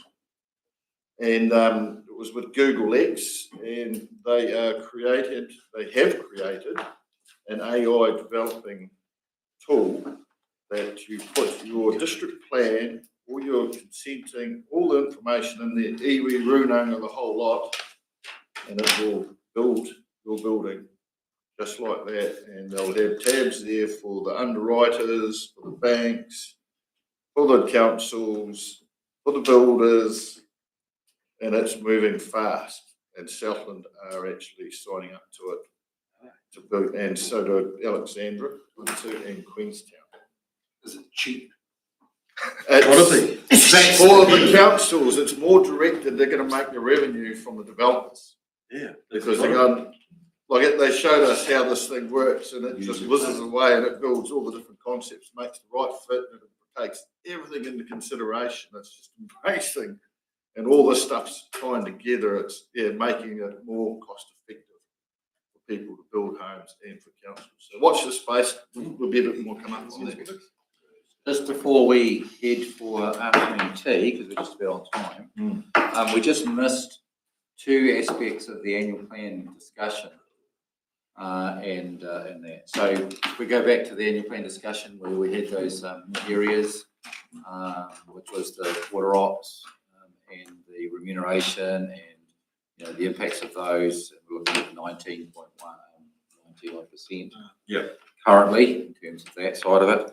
One of the things that there was a couple other bits and pieces there was that you're going to be looking at whether or not you're going to make changes in terms of the activities and remuneration and things like that, in terms of that side of things. But there are other things that can be done too. One of them is we have used debt in the past, and so we've made those decisions because we're going to be at 40% at one point. We've used debt over 2 years. We've identified when that debt needs to be repaid. As Jules said, though, that was around Three Waters related debt. So that will be passed on to the CCO to address. We hadn't, 2026 year was a year that, in terms of the LTP, we hadn't intended to use debt to assist. The question will be when you're starting to make your hard decisions, and if you end up with a figure of 18 or 17 or 19, the question will be, given that everything's going to materially change the year after, do you take an opportunity and say, oh, we just might soften it, might just use debt? But if you did, the point would be, just as we do the LTP, you would go and say that. You would consult and say, here's what we're thinking of using more debt. Some people like it, some people don't like it. But it's an option to smooth and soften that particular year. So we just make the point that we can certainly investigate that when we're doing our homework around that. Because the point would be that type of a use of debt, you would need to really be consulting on it at the time so that people have a understanding of the consequences and the benefits, and they have a view and then you make a decision, as opposed to after all the submissions, you make a decision. We really need to do that up front. Okay, so we'll just do some homework on that. You can say, oh, we don't like that, we want to stick with what we've got, or we'll make our changes or whatever. But the point is, we need to we do some homework on it, and we'll bring it back in February for some options around that. Well, it's all about choice. So if you could provide us with the choices, that'd be great. So my only comment to that would be that there's no, well, I mean, the last time we made the decision to use debt, offset, there's a good reason for that. But I mean, the debt's going to land with the same people, isn't it? Yeah. Irrespective, it's the same people going to be paying this debt, so. It's just going to be intergenerational, that's the only difference. Say, well, not really. Well, the only thing It doesn't would be mean like it's not if we, generational, but I'd be saying, well, no, debt's the debt. Same people paying the debt. yeah. I mean, the only other thing, if you're thinking about it being related to Three Waters, I mean, if Three Waters is going upwards, right, you got to put more rates into it because of that. There'll be an argument to say, well, why don't we push that? The same people that are going to pay for it on the other side. No, I know. I'm not saying. Not debating that. At the end of the day, you'll make a decision. Yeah. The point is, do we make provision for it, and then you decide before we actually find and consult. That's all. Do you want to show hands? No. I mean, like, I just think it's not too big a deal to do the homework. Yep. But we need to talk about it so that they're aware that it's what we're going to do. It's all about choice, right? You could still choose not to do that. Can I ask a question, just going back to that? So the previous 2 years when we've done it, the repayment program, that wasn't over a normal 25-year loan. We were going to fast forward that. Yep. It's repayment over about 5 years towards the end of the LTP. It wasn't really a loan. Yep. So the CCO, potentially, if they do some of these 50-year loans, could stretch that out over a time period, the repayment. And it'll check that. Yeah, they did. I mean, we were doing it because it was within the term of the LTP. Yeah. And we're paying it in chunks. When Before rates then. were going to be smaller increases. So that is a factor, though, in that decision. If we do that, Yeah, and we're only talking about 1 year, which is 26-27. Yes, but instead of us, we were doing that again. That would have to come back within 5 or 6 years. But if it goes into the CCO, they can make the option to go a lot longer. Yeah. Just remind me, what's the debt level that's going to be transferred? How much to the CCO? And this is about 3/4. Oh, we haven't got the specific that hasn't been specifically calculated, is it? It's pretty high. I think Sharon has done that, but it's a reasonable proportion of it. That's quite a bit. I don't know. Might be in the local water done well. Yeah, I've seen it. There would have been something. About 120, I think. 156, 100, how much is it? 120. About 100. Might be 100. Yeah, I thought it was. About my memory. Okay, and then the other one is, we have been doing that work around the sustainability of the rural water schemes in terms of the unit rates and things like that. There's work a number of councillors have been working on with us. We've just been doing the initial, introduction of the topic. We're doing work on that. The principle on that one is just simply, you can reduce expenditures, which is what we're talking about, options around that. You can increase revenue, ways in which you can do that. We can talk about that side of things. You can, remove activities and therefore have consequential expenditure reductions to assist in things. You can use debt; it's an option for something. Another one is the more obvious one of having more ratepayers or consumers to pay for something. Right, the revenue doesn't change in that sense, but you've got more people. Harmonisation. More people to spend on it. Therefore, the unit rate charge is less as a consequence. Right, that's the principle. And whilst we don't have high growth, and so we don't really have a large prediction for increased rate properties, right? The rural water scheme one, and we were talking about economic modelling, and we were hitting on that. The principle is around ways in which we might be able to get more numbers to divide into the equation, right? So we haven't got solutions yet. We're just simply saying, and we've talked about this, that we're doing the homework to do that, with the idea that it may be something that we'll consult on if we've got a model that would work and if people want to, because it would potentially affect the rates and how we charge the rates and what form of rates we have. It needs to be in the annual plan process as identified rate changes and things, right? But it's on the principle of trying to get more consumers to pay the bill, right? So that's what's happening. So, Steve, sorry. I was just saying, so with that, with the CCO, being involved with Central Otago could be a good thing, because they certainly are a growth council. Yes, although don't forget the ring fencing things. Yeah, but that can't last forever. The long-term prognosis should be good. Yeah. At some point it gets harmonised or it gets combined. No, I'm not sure about that, because their modelling showed that they will be $1,000 ahead of us in about 10 years' time. But then what Steve's talking about, it's not going to work. If there's we're talking rural water. Oh, rural water. Yeah. Sorry. Just what you were saying, trying to create more customers. Yeah, so Achieve that. okay, so if you take, the simple one, which it may not end up being, but we've talked about this and we're working on modelling, is we currently have an availability charge in the urban areas, right? So people will pay a half charge, even if they don't have water, right? Should be 3/4. But We're not fixed on the half. So there are X number of consumers that get full charges, and there are X number of consumers that don't receive a service, but have the ability to receive a service, and they get charged for half. So one of the points about what I was describing to you, Damien, is that if you created an equivalent in the rural water side of things, you might have a whole raft of new consumers paying a particular charge. Like all those empty sections you've got on the way. Yeah. And availability charge. Those are gone on. Until you take North Bruce, where you've taken more whole around it, so you've got 252 more units thrown back into a scheme that you don't know where you're going to put them. It's potentially going to be, the availability charge, I would have thought it might be on someone who's had an historical connection. Yeah.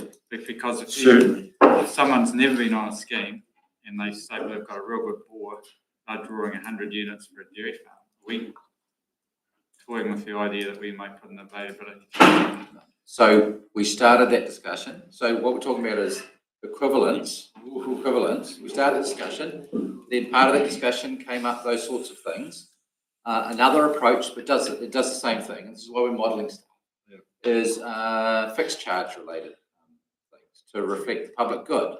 Okay, so what I mean by that is the equivalent viewpoint is the roading network, right? How is the public good represented in the roading network in terms of economic benefit and all that, right? Well, the FAR rate in terms of government contributions, 67%, amongst other things, is an example of potential public good, contribution to that. That's coming from government, right? There's no government support for rural water, right? So we don't have that as an option. So it'd be nice if we had. But there's a recognition of public benefit from the economics of a network, right? The roading network. And there's an argument to say there is economic benefit from the rural water schemes, which were originally set up for stock water, now went to public consumption amongst other things, but there's an economic value to that network. And so there's an argument that there's public good associated with that. And how do we deal with public good? We deal with that by fixed charges in respect to represent that. So again, Dane, the point would be that if you're creating these new things, they're the equivalent of new consumers. And so you get more paying for the same amount, therefore the main charges drop. Right? So there's different ways in which you do that. Great idea. Right. So the council will be reporting. You won't be back able to to us vote, on mate. this one. We'll break. It's 6 minutes past this next item. You guys It's are pretty here. heavy.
Decision number 10, Michael Goldsmith, presenter.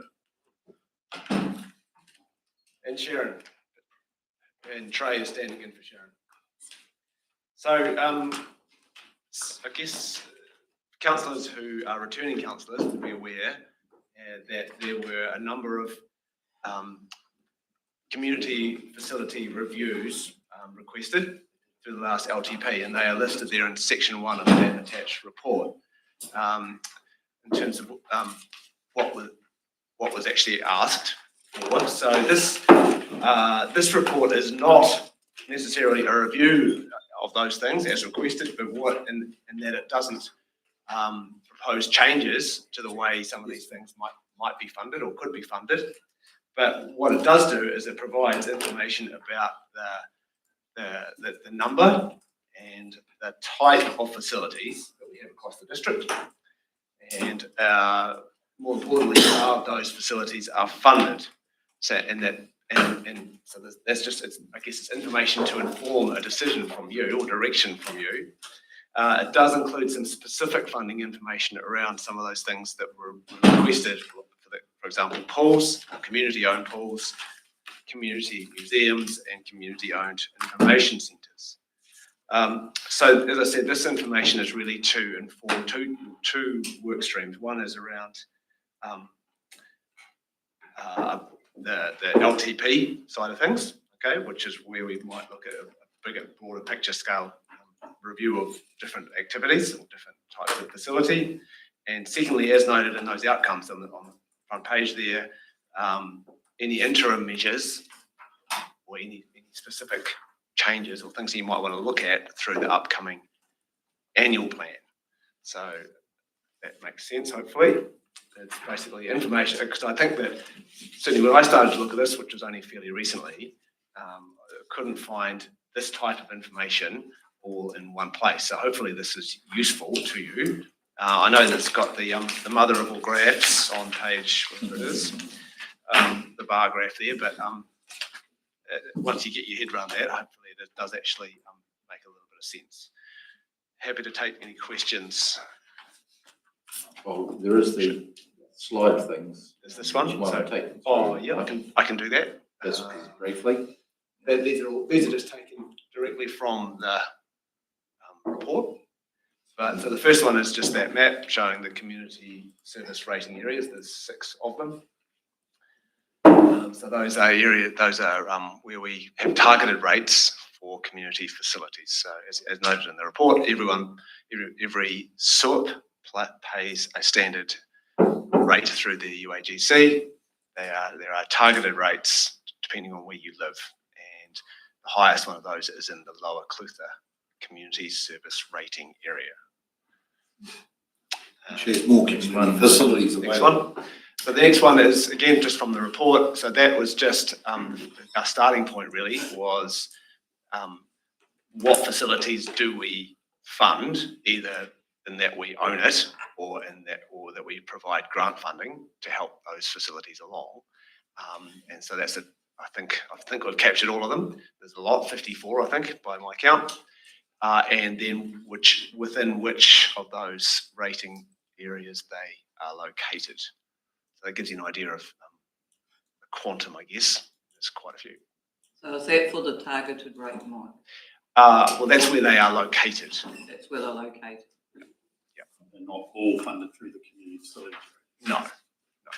Some are funded district-wide through grants. Yeah, some are funded, that's right, through 2 different mechanisms, some through just one.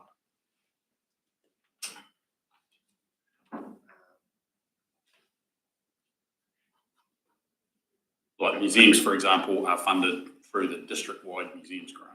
Right. So that's rated across the UAGC, across the whole district, not 50-50. Some other communities. Community-owned pools, for example, are rated through both, well, funded through through both UAGC and the local targeted rate. I think that's the only one, actually, that has two mechanisms.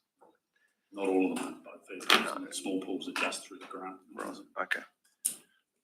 Next one, I think, Peter, unless there's any questions. And then that is how the total rates that is collected through those two mechanisms from across those 6 rating areas. The total of 5.3 million that's collected. This was for the 24-25 year, I should say.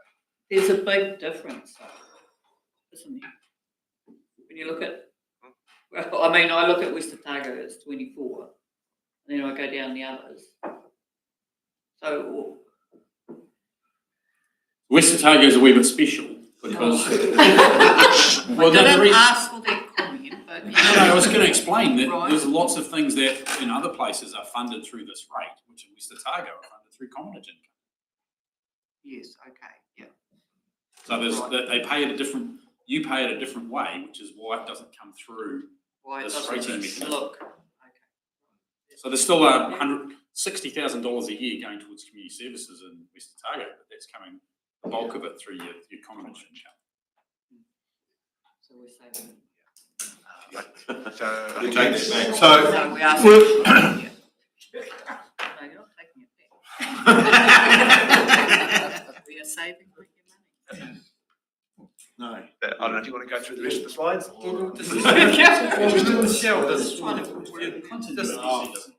If you dig into that a little bit, like the Lower Cliff, and I look at go back to that original map, and you get people way up the other end of Clydesdale contributing probably 40 odd Ks from Balclutha, contributing to the Lower Clutha funds, and then you get people to take 10 minutes from Balclutha, part of other areas. I was trying to study our farm there. We've got a piece in Lawrence Tuapeka, and then we've got one block jammed into Lower Clutha, and the other bits are in Lower Clutha. You want to come all our way? Yeah. Well, I'd say, well, you should all just pay towards the Lawrence Trip. Yeah, absolutely, I do, because Go, Becky, can you jump back on the map? To the map?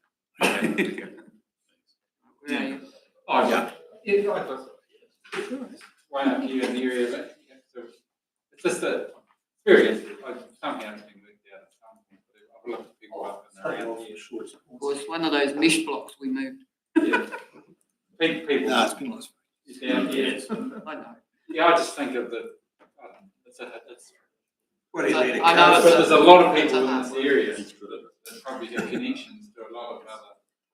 So, sorry, through you, Your Worship, I think one of the reasons that's always going to be the case, there's always going to be in the boundaries. That's probably why 50% is over the whole district, to try and make that fairer for people moving around and using other facilities. But before we moved to this mechanism, we actually had, it was based on land value in the rural area and also in the town. So the amount that was for your town, but it was split 60, about 2/3, 1/3. But land value, we changed it from land value to a fixed cost because lots of people in the rural area, for example, lots of households paid very little compared to farms. So that's why we moved to the fixed charge model. But and you guys, as part of the rating review for the LTP, you can review these areas. That's what you can consult on changing. But in the boundaries, there's always going to be some people who are feeling hard done by. But that 50% across the whole district is supposed to try and represent everybody has the opportunity to use all of the facilities. I think that's maybe what's represented by that map to some extent. Vicky, if you want to skip to that, maybe. Yeah, I know it's harsh. It's just that I get when you get a rate score with one of those fees in Lawrence Tuapeka and then the others in the Lower Clutha. But you got to remember, there's the UAGC component, and that's the bit that's your local component. So you actually, it's quite complicated, but the combined is what you're actually paying. I guess the key thing here with this is that if you look at like the targeted rate for each of those 6 areas, the targeted bit is less than what is spent locally. That means that it's being topped up through the UAGC across the board. Now, that's just how it is, right? So, Yeah. there's more being spent locally than is being collected through that part. Do you think that's fair?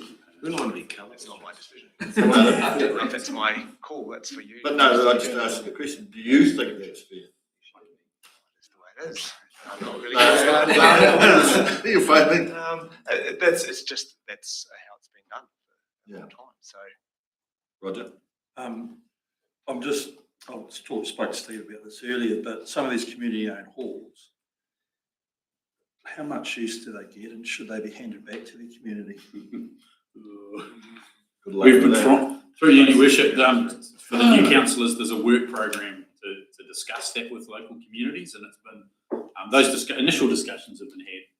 There's been progress on some of them, there's not been that much progress on others. Quite tricky. Yeah, I understand some of it, but a lot of it was around earthquake strengthening, those rules have changed. We've also, I mean, we're shifting responsibilities, aren't we, Mike? It was part of the asset management team's job to deal with the community halls review process and disestablishment of them. Mike's put his hand up now and said the community team would love to do that and think that they can get some progress on it. We're aiming to do 3 this year. Okay, well, we've just had someone here wanting money for a community facility that gets used quite a bit, and we're propping up ones that have some of them got a lot of money that aren't getting used a lot. So I don't know, maybe it's a discussion that's worth having. Cool. So Mike, you're taking up that deal. I mean, I've been involved in that for 2 terms now, and it's been discussed for ages. There's never been a resolution to the community groups, to the hall committees, of how the funding works. It's never been resolved. So the key is when you go there, if they were independent, if they took the ownership of those and they went off the council books, those community halls, how the funding looks. It's the question that's never been answered. So community groups have never wanted to say, yes, we want it, because they don't know how they're going to fund it. That's the key. If you're going to turn up and speak to them, go there with an answer. No, I'm well aware of Because I've that. been asking for 5 years. I'm well aware of that. Yep. So that was, we don't want to, we want to start small and just do, bite-sized chunks, but yep, for sure. It means that you don't want to go to Owaka at the start. Definitely not. Well, Kaka Point's in the same boat. Or Valley. They're all in the same. You could have come a car a few years ago, that would have been interesting. Did they just burn it down?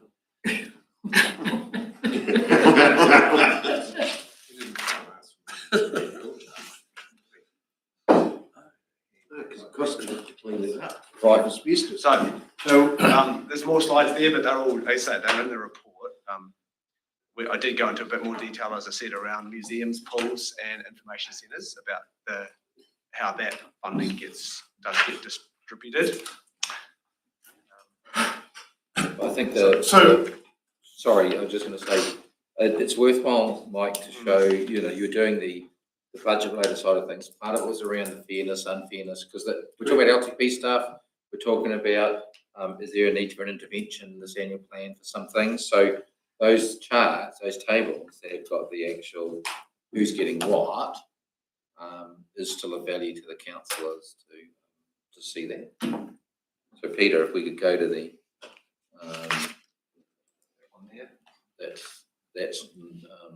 that's a generic one, or the summary one, right? Yeah.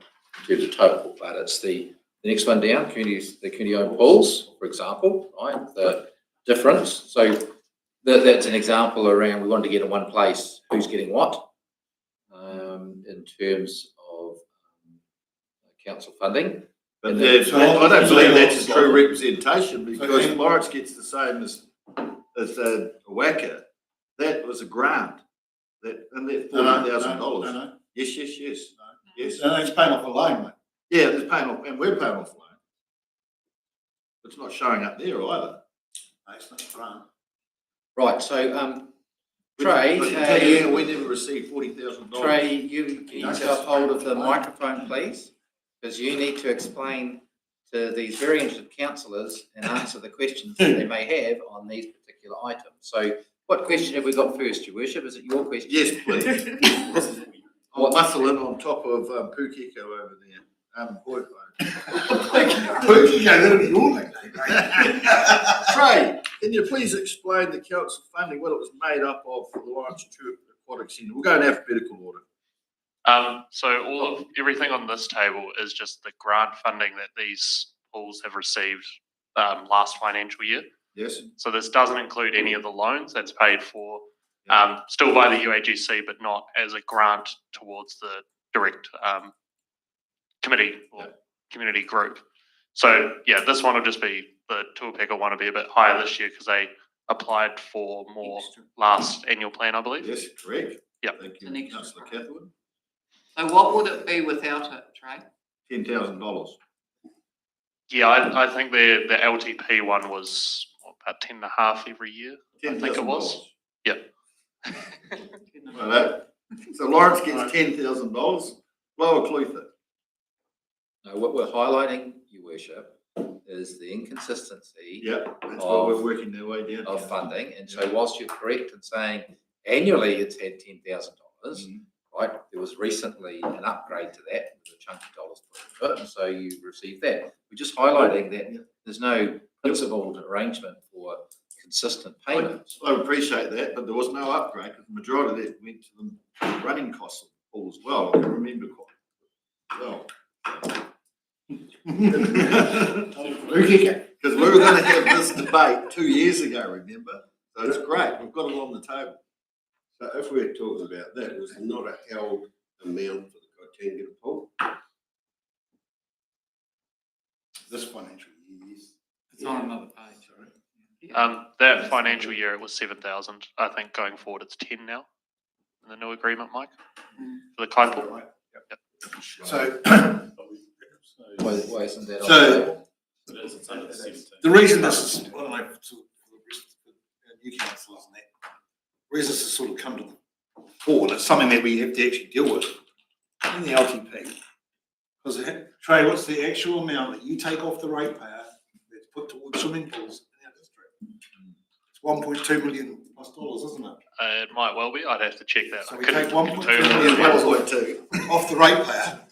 You can see how much money comes back to the community. So to get everyone up to speed, the example I've got is I live in Waiwaka. We pay a key rate to join our pool, right? And then we volunteer in it as well, a bunch of our community. And then we pay again with our Clutha pool. So that's how this has all sort of come about. And you look at the figure of what goes back out to the 10 pools. We're talking about 85 grand, but we're taking 1.2 million off the ratepayer. And we're about to, through the decisions through council, you've got a new pool getting built. It's going to have extravagant operational costs. And that figure's going to go right through the roof. So it's got to get sorted out in this particular topic. Because it's getting harder and harder in a small community to raise the funds to maintain our pools. Know that, Always going to be the same. Former Councillor Martin had an idea of making swimming pools the fifth water. Sorry? Making swimming pools the fifth water. You can't give them the CCO, Roger. That was a thought. Well, going forward, I'm keen for the communities of interest to pay for their own pools. Seriously. And then we changed the rating year, and So- Bruce Wallace outside Milton. So so you got to remember, you got to be, I'm serious. when you're doing, no, but if you're going down those pathways, which you can debate in the LTP, right? We shifted off communities paying for their own things. Why did we create the water bucket? Because nobody could afford the stormwater, right? Nobody was doing the upgrades they needed to do. The community couldn't afford the upgrade necessary for a water particular plant or a sewage plant individually. had to be district-wide in relation to that. We decided to do that. Why did we move to originally, why did we move off to the actual community area of interest? We did it because it was part of trying to be fairer around, it was actually based on better fairness around that as a mechanism for payment, as opposed to an individual community paying for something, right? We talked before about the issues we have with communities having to currently pay for footpaths by themselves, and how unfair that is, because communities can't put in footpaths because they can't afford it, and we're actually going to be considering in the LTP bringing that up to a bucket approach as a result of that. On the basis that the principle that a community is only responsible for what you do in that community, and they pay for that fully, we've gone off that principle. You can go back to it if you want. We've gone off that principle because in a community such as ours, it makes those individual little towns and things uneconomic, and that. And so that's why we've gone into the broader amalgamations of costings, including the broader amalgamation around the areas of interest. You could even make it more broader by just doing it totally district-wide as well, if you wanted to. But the principle was more about aggregating costs upwards as opposed to going downwards as a principle. So you can do that, but there's a quid pro quo around that. You might get a win on that one, but you might get a loss on something else. And our argument would just be, in an LTP sense, you should be considering it in total. So the current principle is aggregating upwards because it's better for affordability for the total community, as opposed to going downwards. So that's an LTP sort of discussion. LTP or annual plan? No, LTP. LTP Discussion around that side of things. And you would test what Councillor Cathwood is suggesting and say, okay, if you do that, then do you apply that across the board, and what does that actually mean for people? But I think Councillor Cathwood's just talking about the swimming pool, not the footpaths or anything else like that, because where's the fairness in the two main pools getting $1.2 million, and you look at the list there and everyone else is scrapping over the crumbs? So where's the fairness in that? It's not quite, they're not just scrapping over the crumbs. Those other pools are actually, they're getting a tiny amount and they're actually fundraising and managing. Yeah, that's the difference. Make it work. I'd be interested to know the total revenue or expenditure for those 10 pools. Yeah. That's coming out of the community. Huge. So, It would be $3,000 a month, our heating bill. But there's two different ways. You either say, hey, there's not enough, it hasn't been fair, and the whole point was show the table about the inconsistencies and say, well, do something about it, put more money into it, right? That's one thing to do, to say, oh, well, we need to fund them a bit better in terms of that mechanic. But the same mechanic doesn't apply to those major infrastructure installations like the big pools that we've got. They don't, it doesn't work like that, right? yeah, why? Well, I mean, because the original investment was based on that it wasn't just a Belclutha pool investment, right? So I'll give another example. So let's just say out of the UAGC, I'm paying about $90 per UAGC towards pools. I'm not saying that you want Oweka community. I'm more than happy to see a 12-month year-round swimming pool available for our whole district, which is here in Belclutha. It's a heating pool in Belclutha. So I'm not saying that you want 100% of your $90 that we're currently paying towards pools. It would be like a portion. Like we operate our pool for 6-7 months of the year. So if we've got 50% of what we pay in our community towards pools to go back to our pool, and the other 50% to support the wider districts, the pool is probably more my angle, or where I see it being quite fair. And to me, logically, that's really fair. So then the question I ask is, can we actually afford 2 council-owned pools to be paying for? Can we really afford it? 19,000 people. We're a village. We really are. We're a village without buses. Correct. Just So you've got to remember, you know, like, and if you're in a city, like you drive 30 minutes across. There'll be people in Dunedin driving 30 minutes across town to their council-owned pool. we've got. In their cars. Yeah, They're on a but bus. on a bus.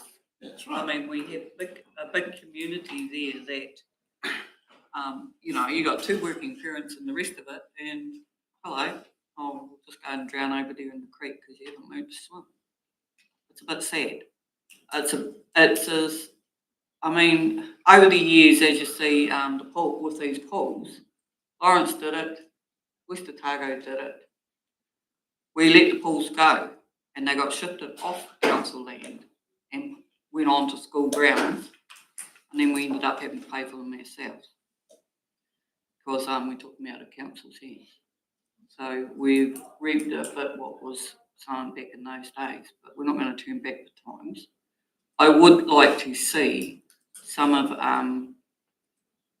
we don't seem to increase the charge, other grants or on any of our pools or some of our halls have sat at the same amount for years and years.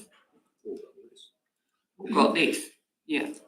And as Dane is alluding to, it's a struggle. And every community that has their own pool, it is a real struggle to heat them. I mean, people still expect that pool to be at 28 degrees. My mother tells me it is. It can also be in a hot bath. But yeah, I think it's unless you actually come around this table and go, oh, our pool's not getting enough, we want more. Unless you're a new councillor, you sit here. I mean, I remember Rick Mackey sitting here going, because he runs the Clinton pool, looking, go, how come we only get that meagre amount? So I think that the fairness is that these grants actually start being added to rather than, you know, just blanket across everything. But there's no increase, and yet the costings of everything keeps going up. And it's getting harder to find the person to do the chemical mix, and the person that's going to go in and put your covers on and all those sorts of things. But the only way to do it, Michelle, is take X amount of that money away from council paid pools. That's the only place where that money's going. Yeah, but I mean, 50-50, I don't know, but it's still, I've got grandchildren that compete, you know, swimming and that sort of thing. So, I mean, these couple of big pools around are very important and they compete nationally. I've got one that's already beating Olympic records. I don't think that's the debate, though, Michelle. That's not the debate. No, I know it's not the fairness. debate. It's the debate. But there's no increase on a regular thing. Simon. Yeah, need an increase. Simon. I think, I'm not sure I'm agreeing to go down that 50-50 route, but it could be a proportionality where, like at the moment, there's 85,000 odd going out there and nearly 1.5 million going to the community pools. It could be, say, even if 10% of the total pool rating for pools, or I'm just putting that out there as a number, is allocated to community pools each year. So a percentage of the total collected for the pools is then distributed back. So there's an actual formula. There's things like that we can. Yeah, so just from a principle base, so we can look at how we might bring back the figures for budgets and bits and pieces, right? There's a, so do you want either the, you know, it looks like it's Lower Clutha. Do you want Lower Clutha to go up in cost because it's offsetting the increase in the, you know, the money that needs to be fed into the other places? So we're basically, at the moment, we've shown the distributions.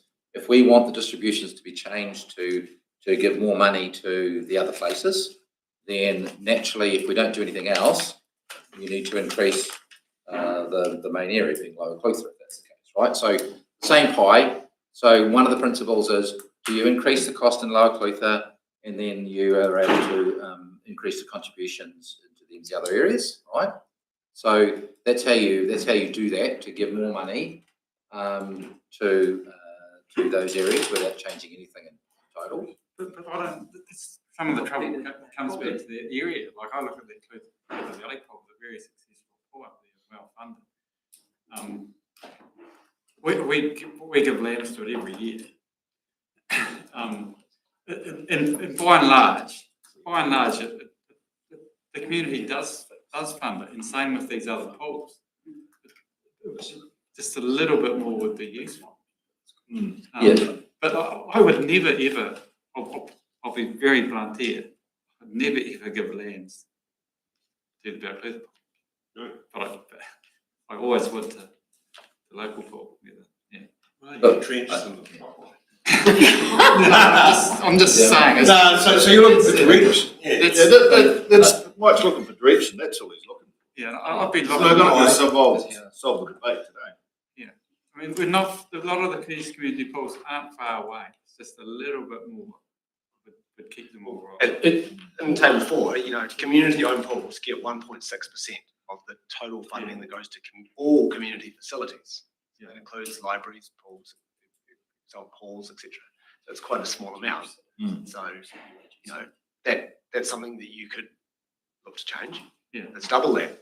Still not. It's still. It's going to They're probably not 3.2%. I suppose the only thing for that table is to remember is they're not all funded the same way.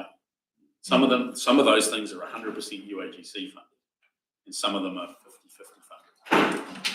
So should that be rebalanced somehow? That's part of the rating that we could look at. I think there's two issues. One is how it's funded, but also is how do we get some equity across the pools. When we've worked with the community for likes of a hall to go back, there's a list of things that are part of what makes up the grant, like line charges, like for their power fixed charges and things like that. Is that something that might give us the ability to look at some standard funding for pools, so those base costs are covered? I'm just trying to think about that equity issue for some direction to bring back to you next year. As well as the funding, which is part of the rating review, that's going to be quite complicated, but we need to come up with some equitable basis for funding. Yeah, but To me, I want to know, I want to know whether you are going to put more funding in, which is additional cost of the ratepayer in some way, right?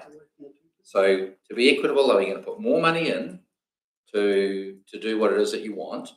Or are you going to take some money out of somewhere else, right, and put it in, and therefore, and that's going to make a difference, right? And that would be the rating review side of it. Right, because you're going to have to pay more in one place to pay less in somewhere else. Right? Yep, that's the rating review. So there's two parts. yeah, correct. So pie stays the same size. It's how the cut up of the pie is. So So in other words, there'll be certain parts of the district that contribute towards the big pie, and now they might end up being underfunded. That's what might come out of it, isn't it? It's a fair portion of the pie. If you make up 10 people that are paying in that area and they're making up whatever, 15% of the district or whatever, and they get 15% of their pie back, the overall pie, or is it for UAGC or whatever?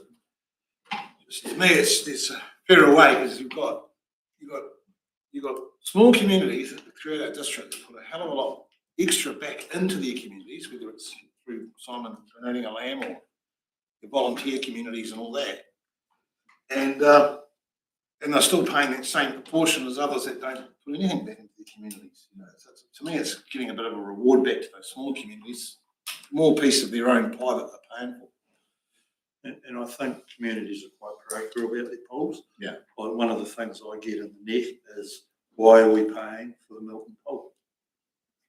Because there's $4 or $5 or $10 or whatever it is on our rates going towards that through across the district. See, and I'm not disagreeing or agreeing with that, but that's just what's coming. Why are we paying for Milton? We raise money for our own pools, so can't they do that for their own? So that's the sort of talk that's out there in my ward. yeah, and so if you change that mechanism where we're not, was it 50-50 or something like that, then in one fell swoop you'll find quite a significant things. Unless we voted on by you guys. The other one you If get, you're going to change that. or you'll hear, is all these little polls, and you hear it a bit, probably don't hear it in Clutha, it's all the smaller communities that are doing things for themselves.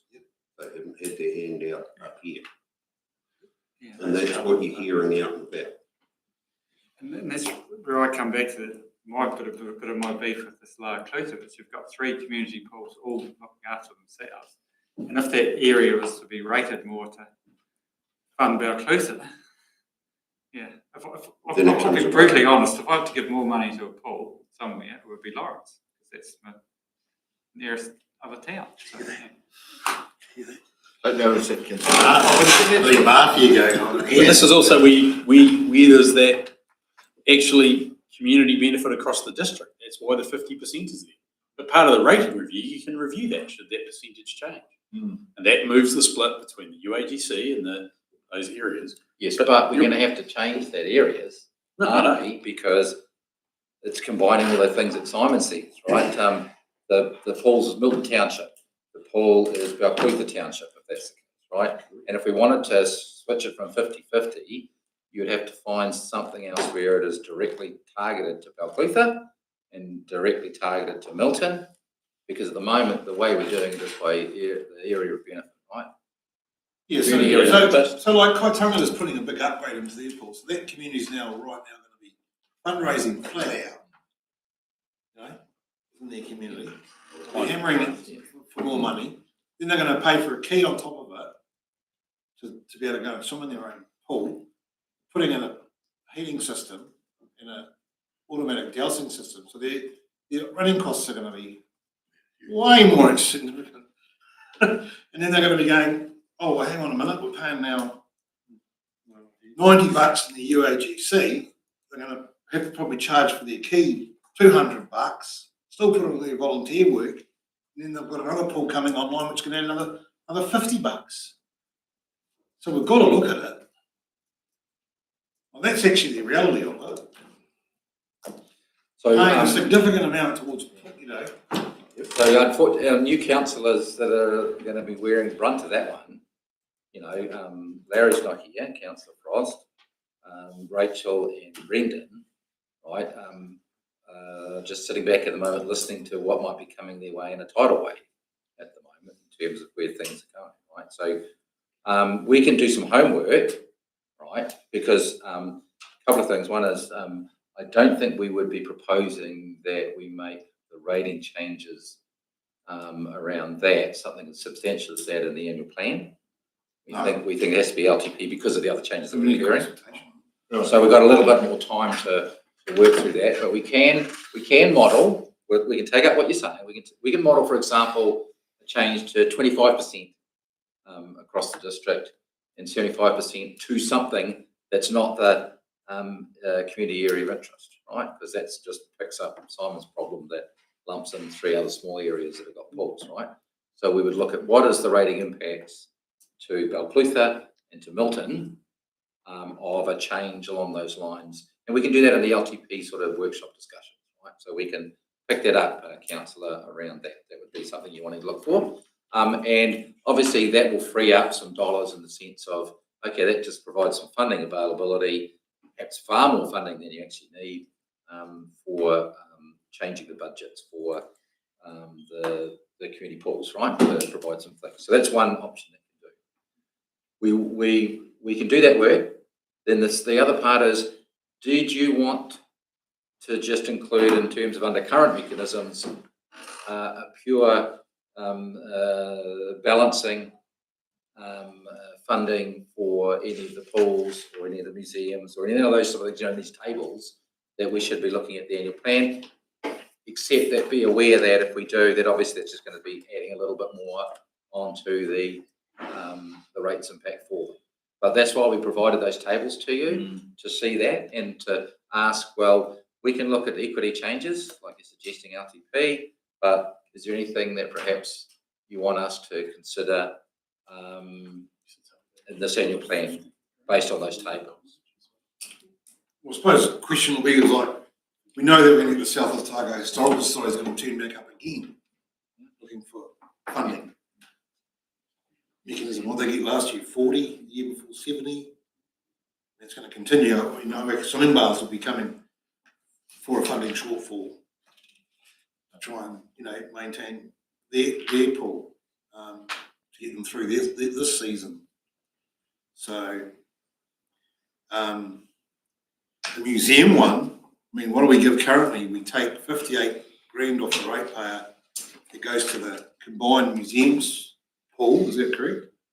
And they divvy it up between themselves, don't they? Yes.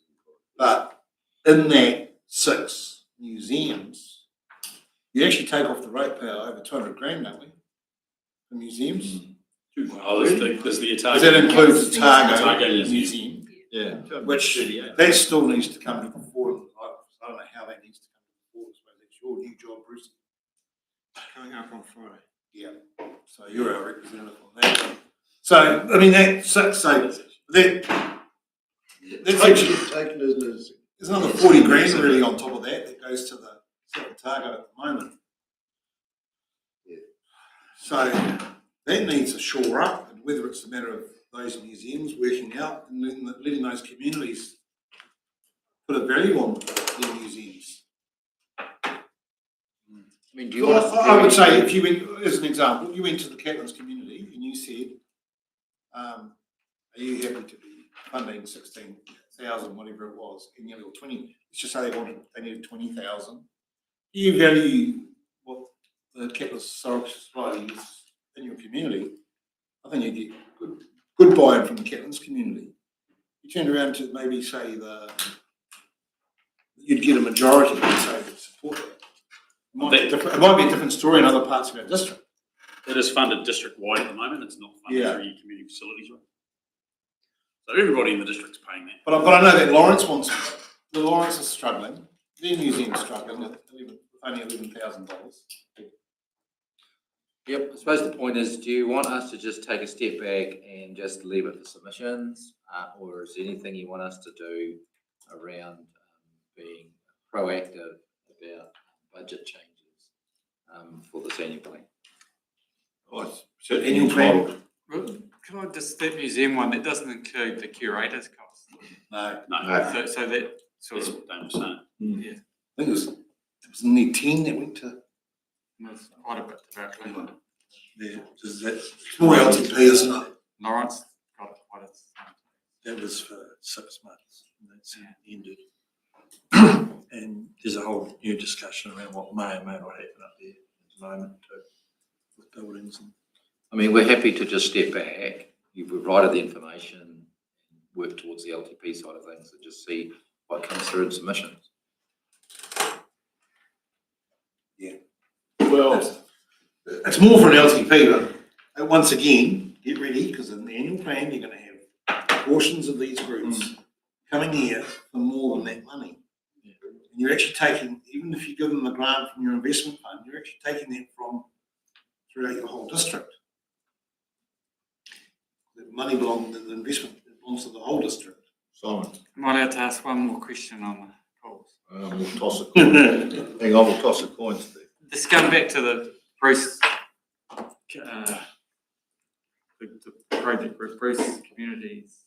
Chelsea Stewart, isn't it? No, the group that's fundraising. Is there any expectation on them, like who actually is to be running the poll? Council. Council. So there was never, okay.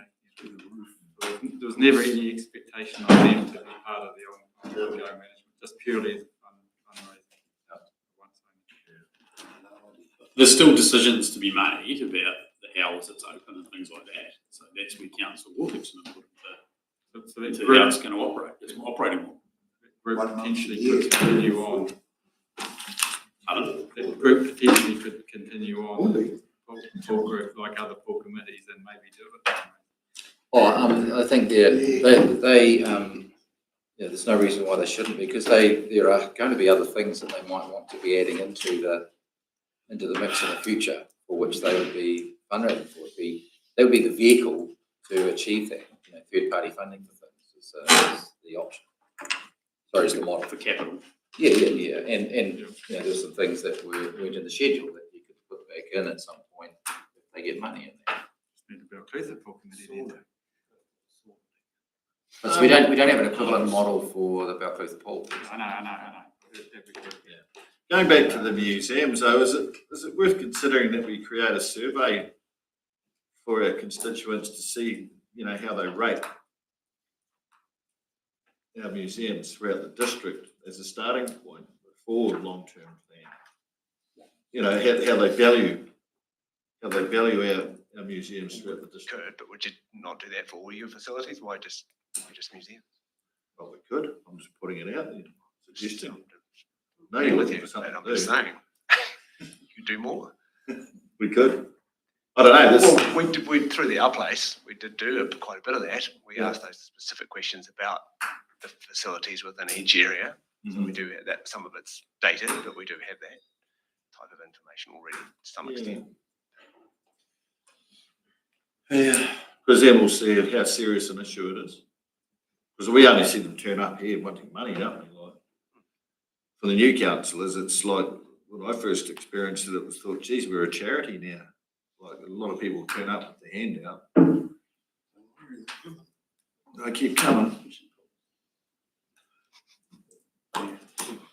Okay, so I think we've picked up from this that there is LTP work to be done, right? And we've got a bit of an understanding of some of the homework we can do for that. So stand by that as we build up the LTP program next year. There'll be something coming through on what we discussed and the modelling associated with that. So that's fine. I also understand, for want of anything else, that we aren't, and the complexity of it, that we won't touch annual plan at this point for things, and we'll see things coming through in submissions to address. But we do have a plan via the LTP to try and set things up for the future. Is that a fair reflection for the discussion? Everybody right with that? Yeah. Okay, so we know what we're doing. LTP related work, we don't have to sweat the annual plan stuff. Okay, excellent. And councillors, I might just add too, sorry, when the people turn up here for, like I thought it was a charity, well, the year before that, I was one of those persons too, for our playground, local playground, so you can see how it, can get out of control a little bit. Yes, sir.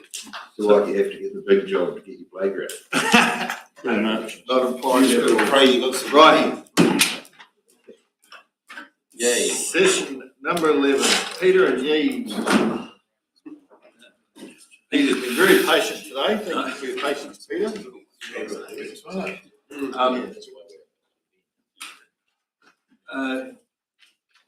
I recognise this has been a long day, and I appreciate your input on all the other former sessions. If you could bear with us on this final one. Yep, I'll give you 5 minutes. Good. The two main parts for this conversation. One is just a quick forward scan of where we're going on the LTP itself. We've touched on it a couple of times in the induction and prior. The LTP is to be developed over the next 18 months. This coming year, the substance of the LTP program is a fairly comprehensive set of workshops that are virtually every month, with a bit of movement around other things that we needed to accommodate. Together with the annual plan workshop back to back, we're hoping we'll be able to start the LTP in earnest with some substantive items on strategic direction, and that will also outline the overall work program and seek your views about where we need to focus and direct, and also talk about stakeholder engagement. Now, I think it's reasonable to say in the past our stakeholder engagement during the penultimate year for an LTP has been limited, and most of the engagement has occurred in the formal phases later. We have done engagement in the equivalent of 2026 in previous LTPs, but one of the things we need to bring forward is how we do that better. So that'll be for conversation, and if we have time, we can do it now within the 5 minutes. The other part is when we get into the 2027 year, January to June. For those, some councillors are well experienced with what that involved last time, and it wasn't easy for a whole range of reasons.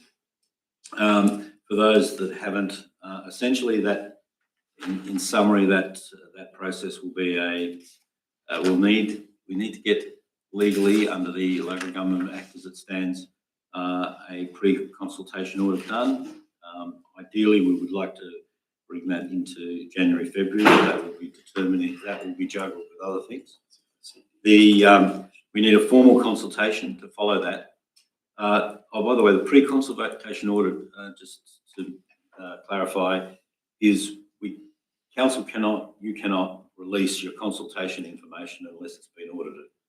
The aim there is to ensure it's all been properly done. You've been properly involved, so you understand what you're actually putting to the community, and of course, all the underpinning information that's been done by council and staff has been done judiciously. After the consultation, there'll be hearings as we normally have, with final decisions in May. There's what's called a hot audit done at the end, which is meant to be a short process, where the pre-audit and subsequent activities are audited by the Office of Auditor General. The original audit is done by Deloitte with a review by the Office of Auditor General, and then we finalise the LTP in June. So that's sort of the canter of how we go forward. I'm open to any questions through you, Your Worship. Questions for Peter?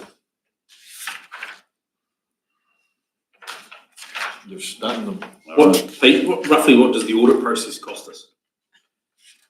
I actually have to talk to Sharon about that, but it's not cheap. I think it's 120, 130. Yeah, it's in the 100,000s. That's not cheap, but it's pretty thorough. The audit fees are set. We're a price taker, not a price maker. I know. Yeah. They make the argument to the Office of General. That's correct. Cost. They usually agree. Yeah. So it's a shame the government's red tape exercise didn't deal to audit as well, in some respects, to make it a little bit simpler. Is it compulsory? The audit? Yeah, totally. It's legislative. So we'll get caught up in the future as well. The council will continue to be audited on less services, less income, once you lose your waters, because they'll get an audit over that side too, won't they? Might be simpler, who knows? Depends what happens for ORC. There will still be, I mean, it's still a CCO, and there is still that aspect of it. So you might think that you end up with less to audit, but the principles are still the same in terms of all the normal mechanics.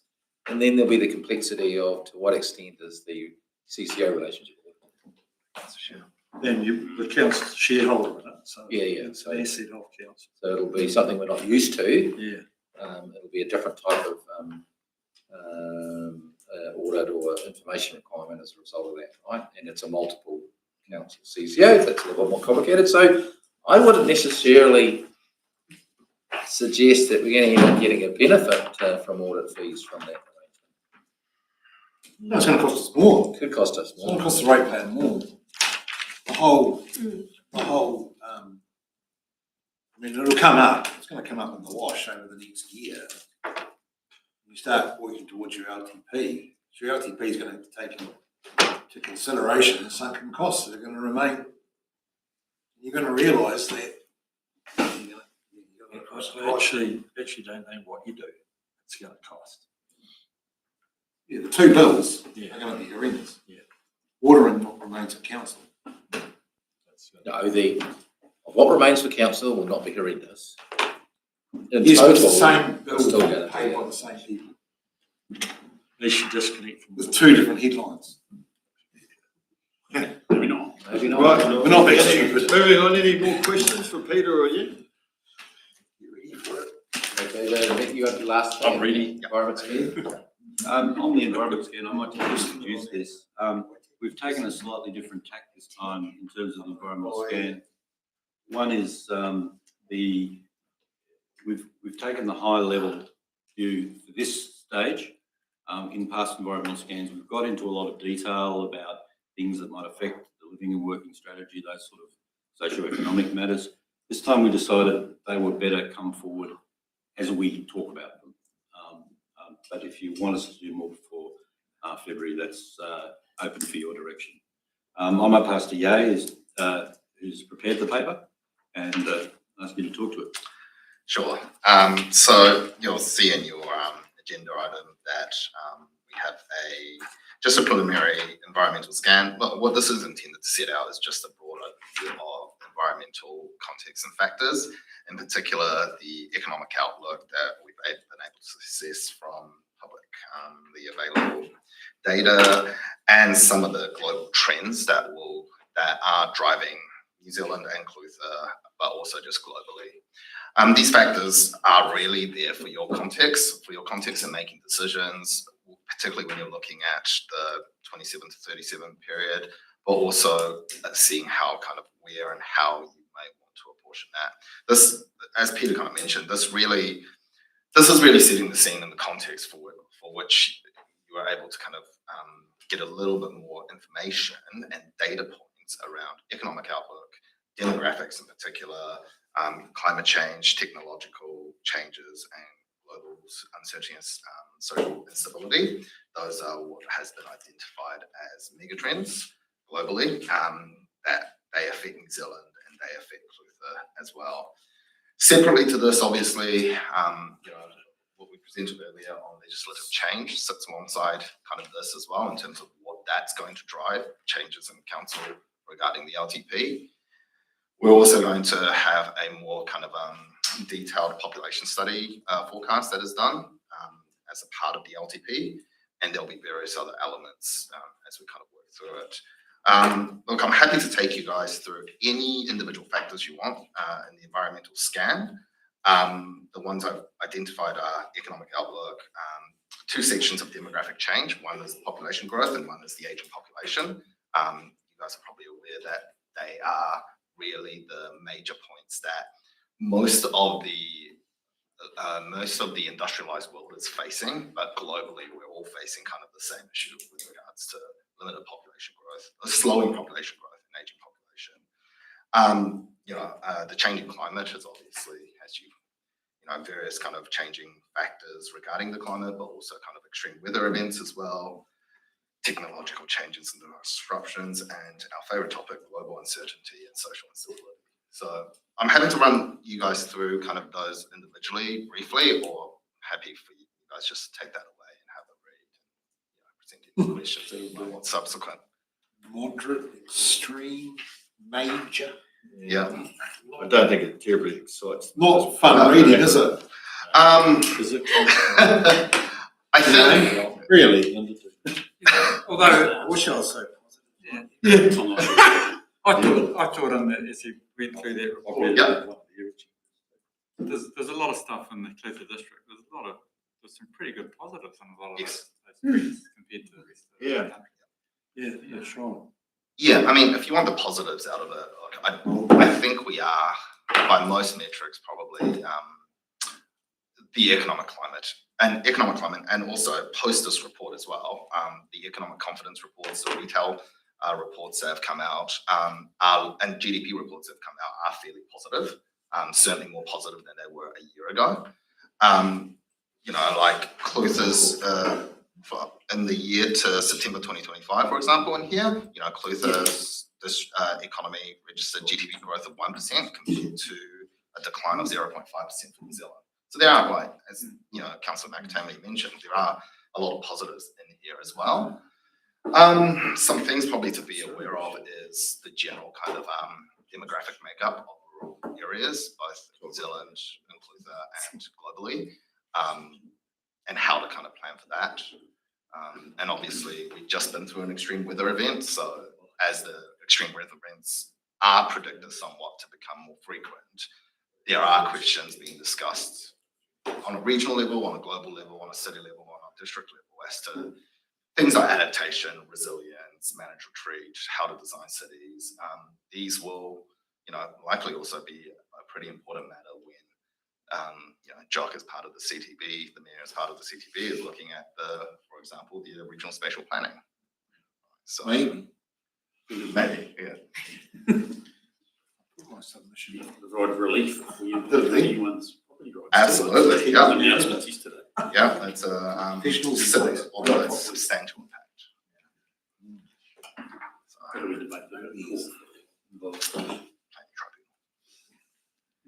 So, no, unless anyone has any specific questions on any of the elements.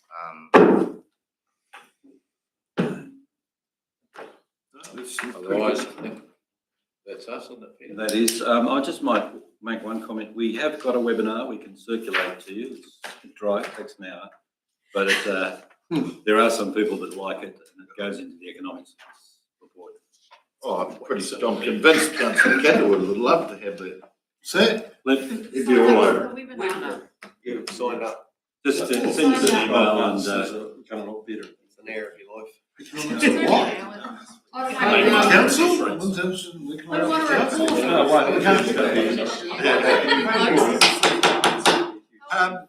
Before we go on to different conversations, hey, Well, just want to check, we finished for the public part of this workshop? we finished the public part.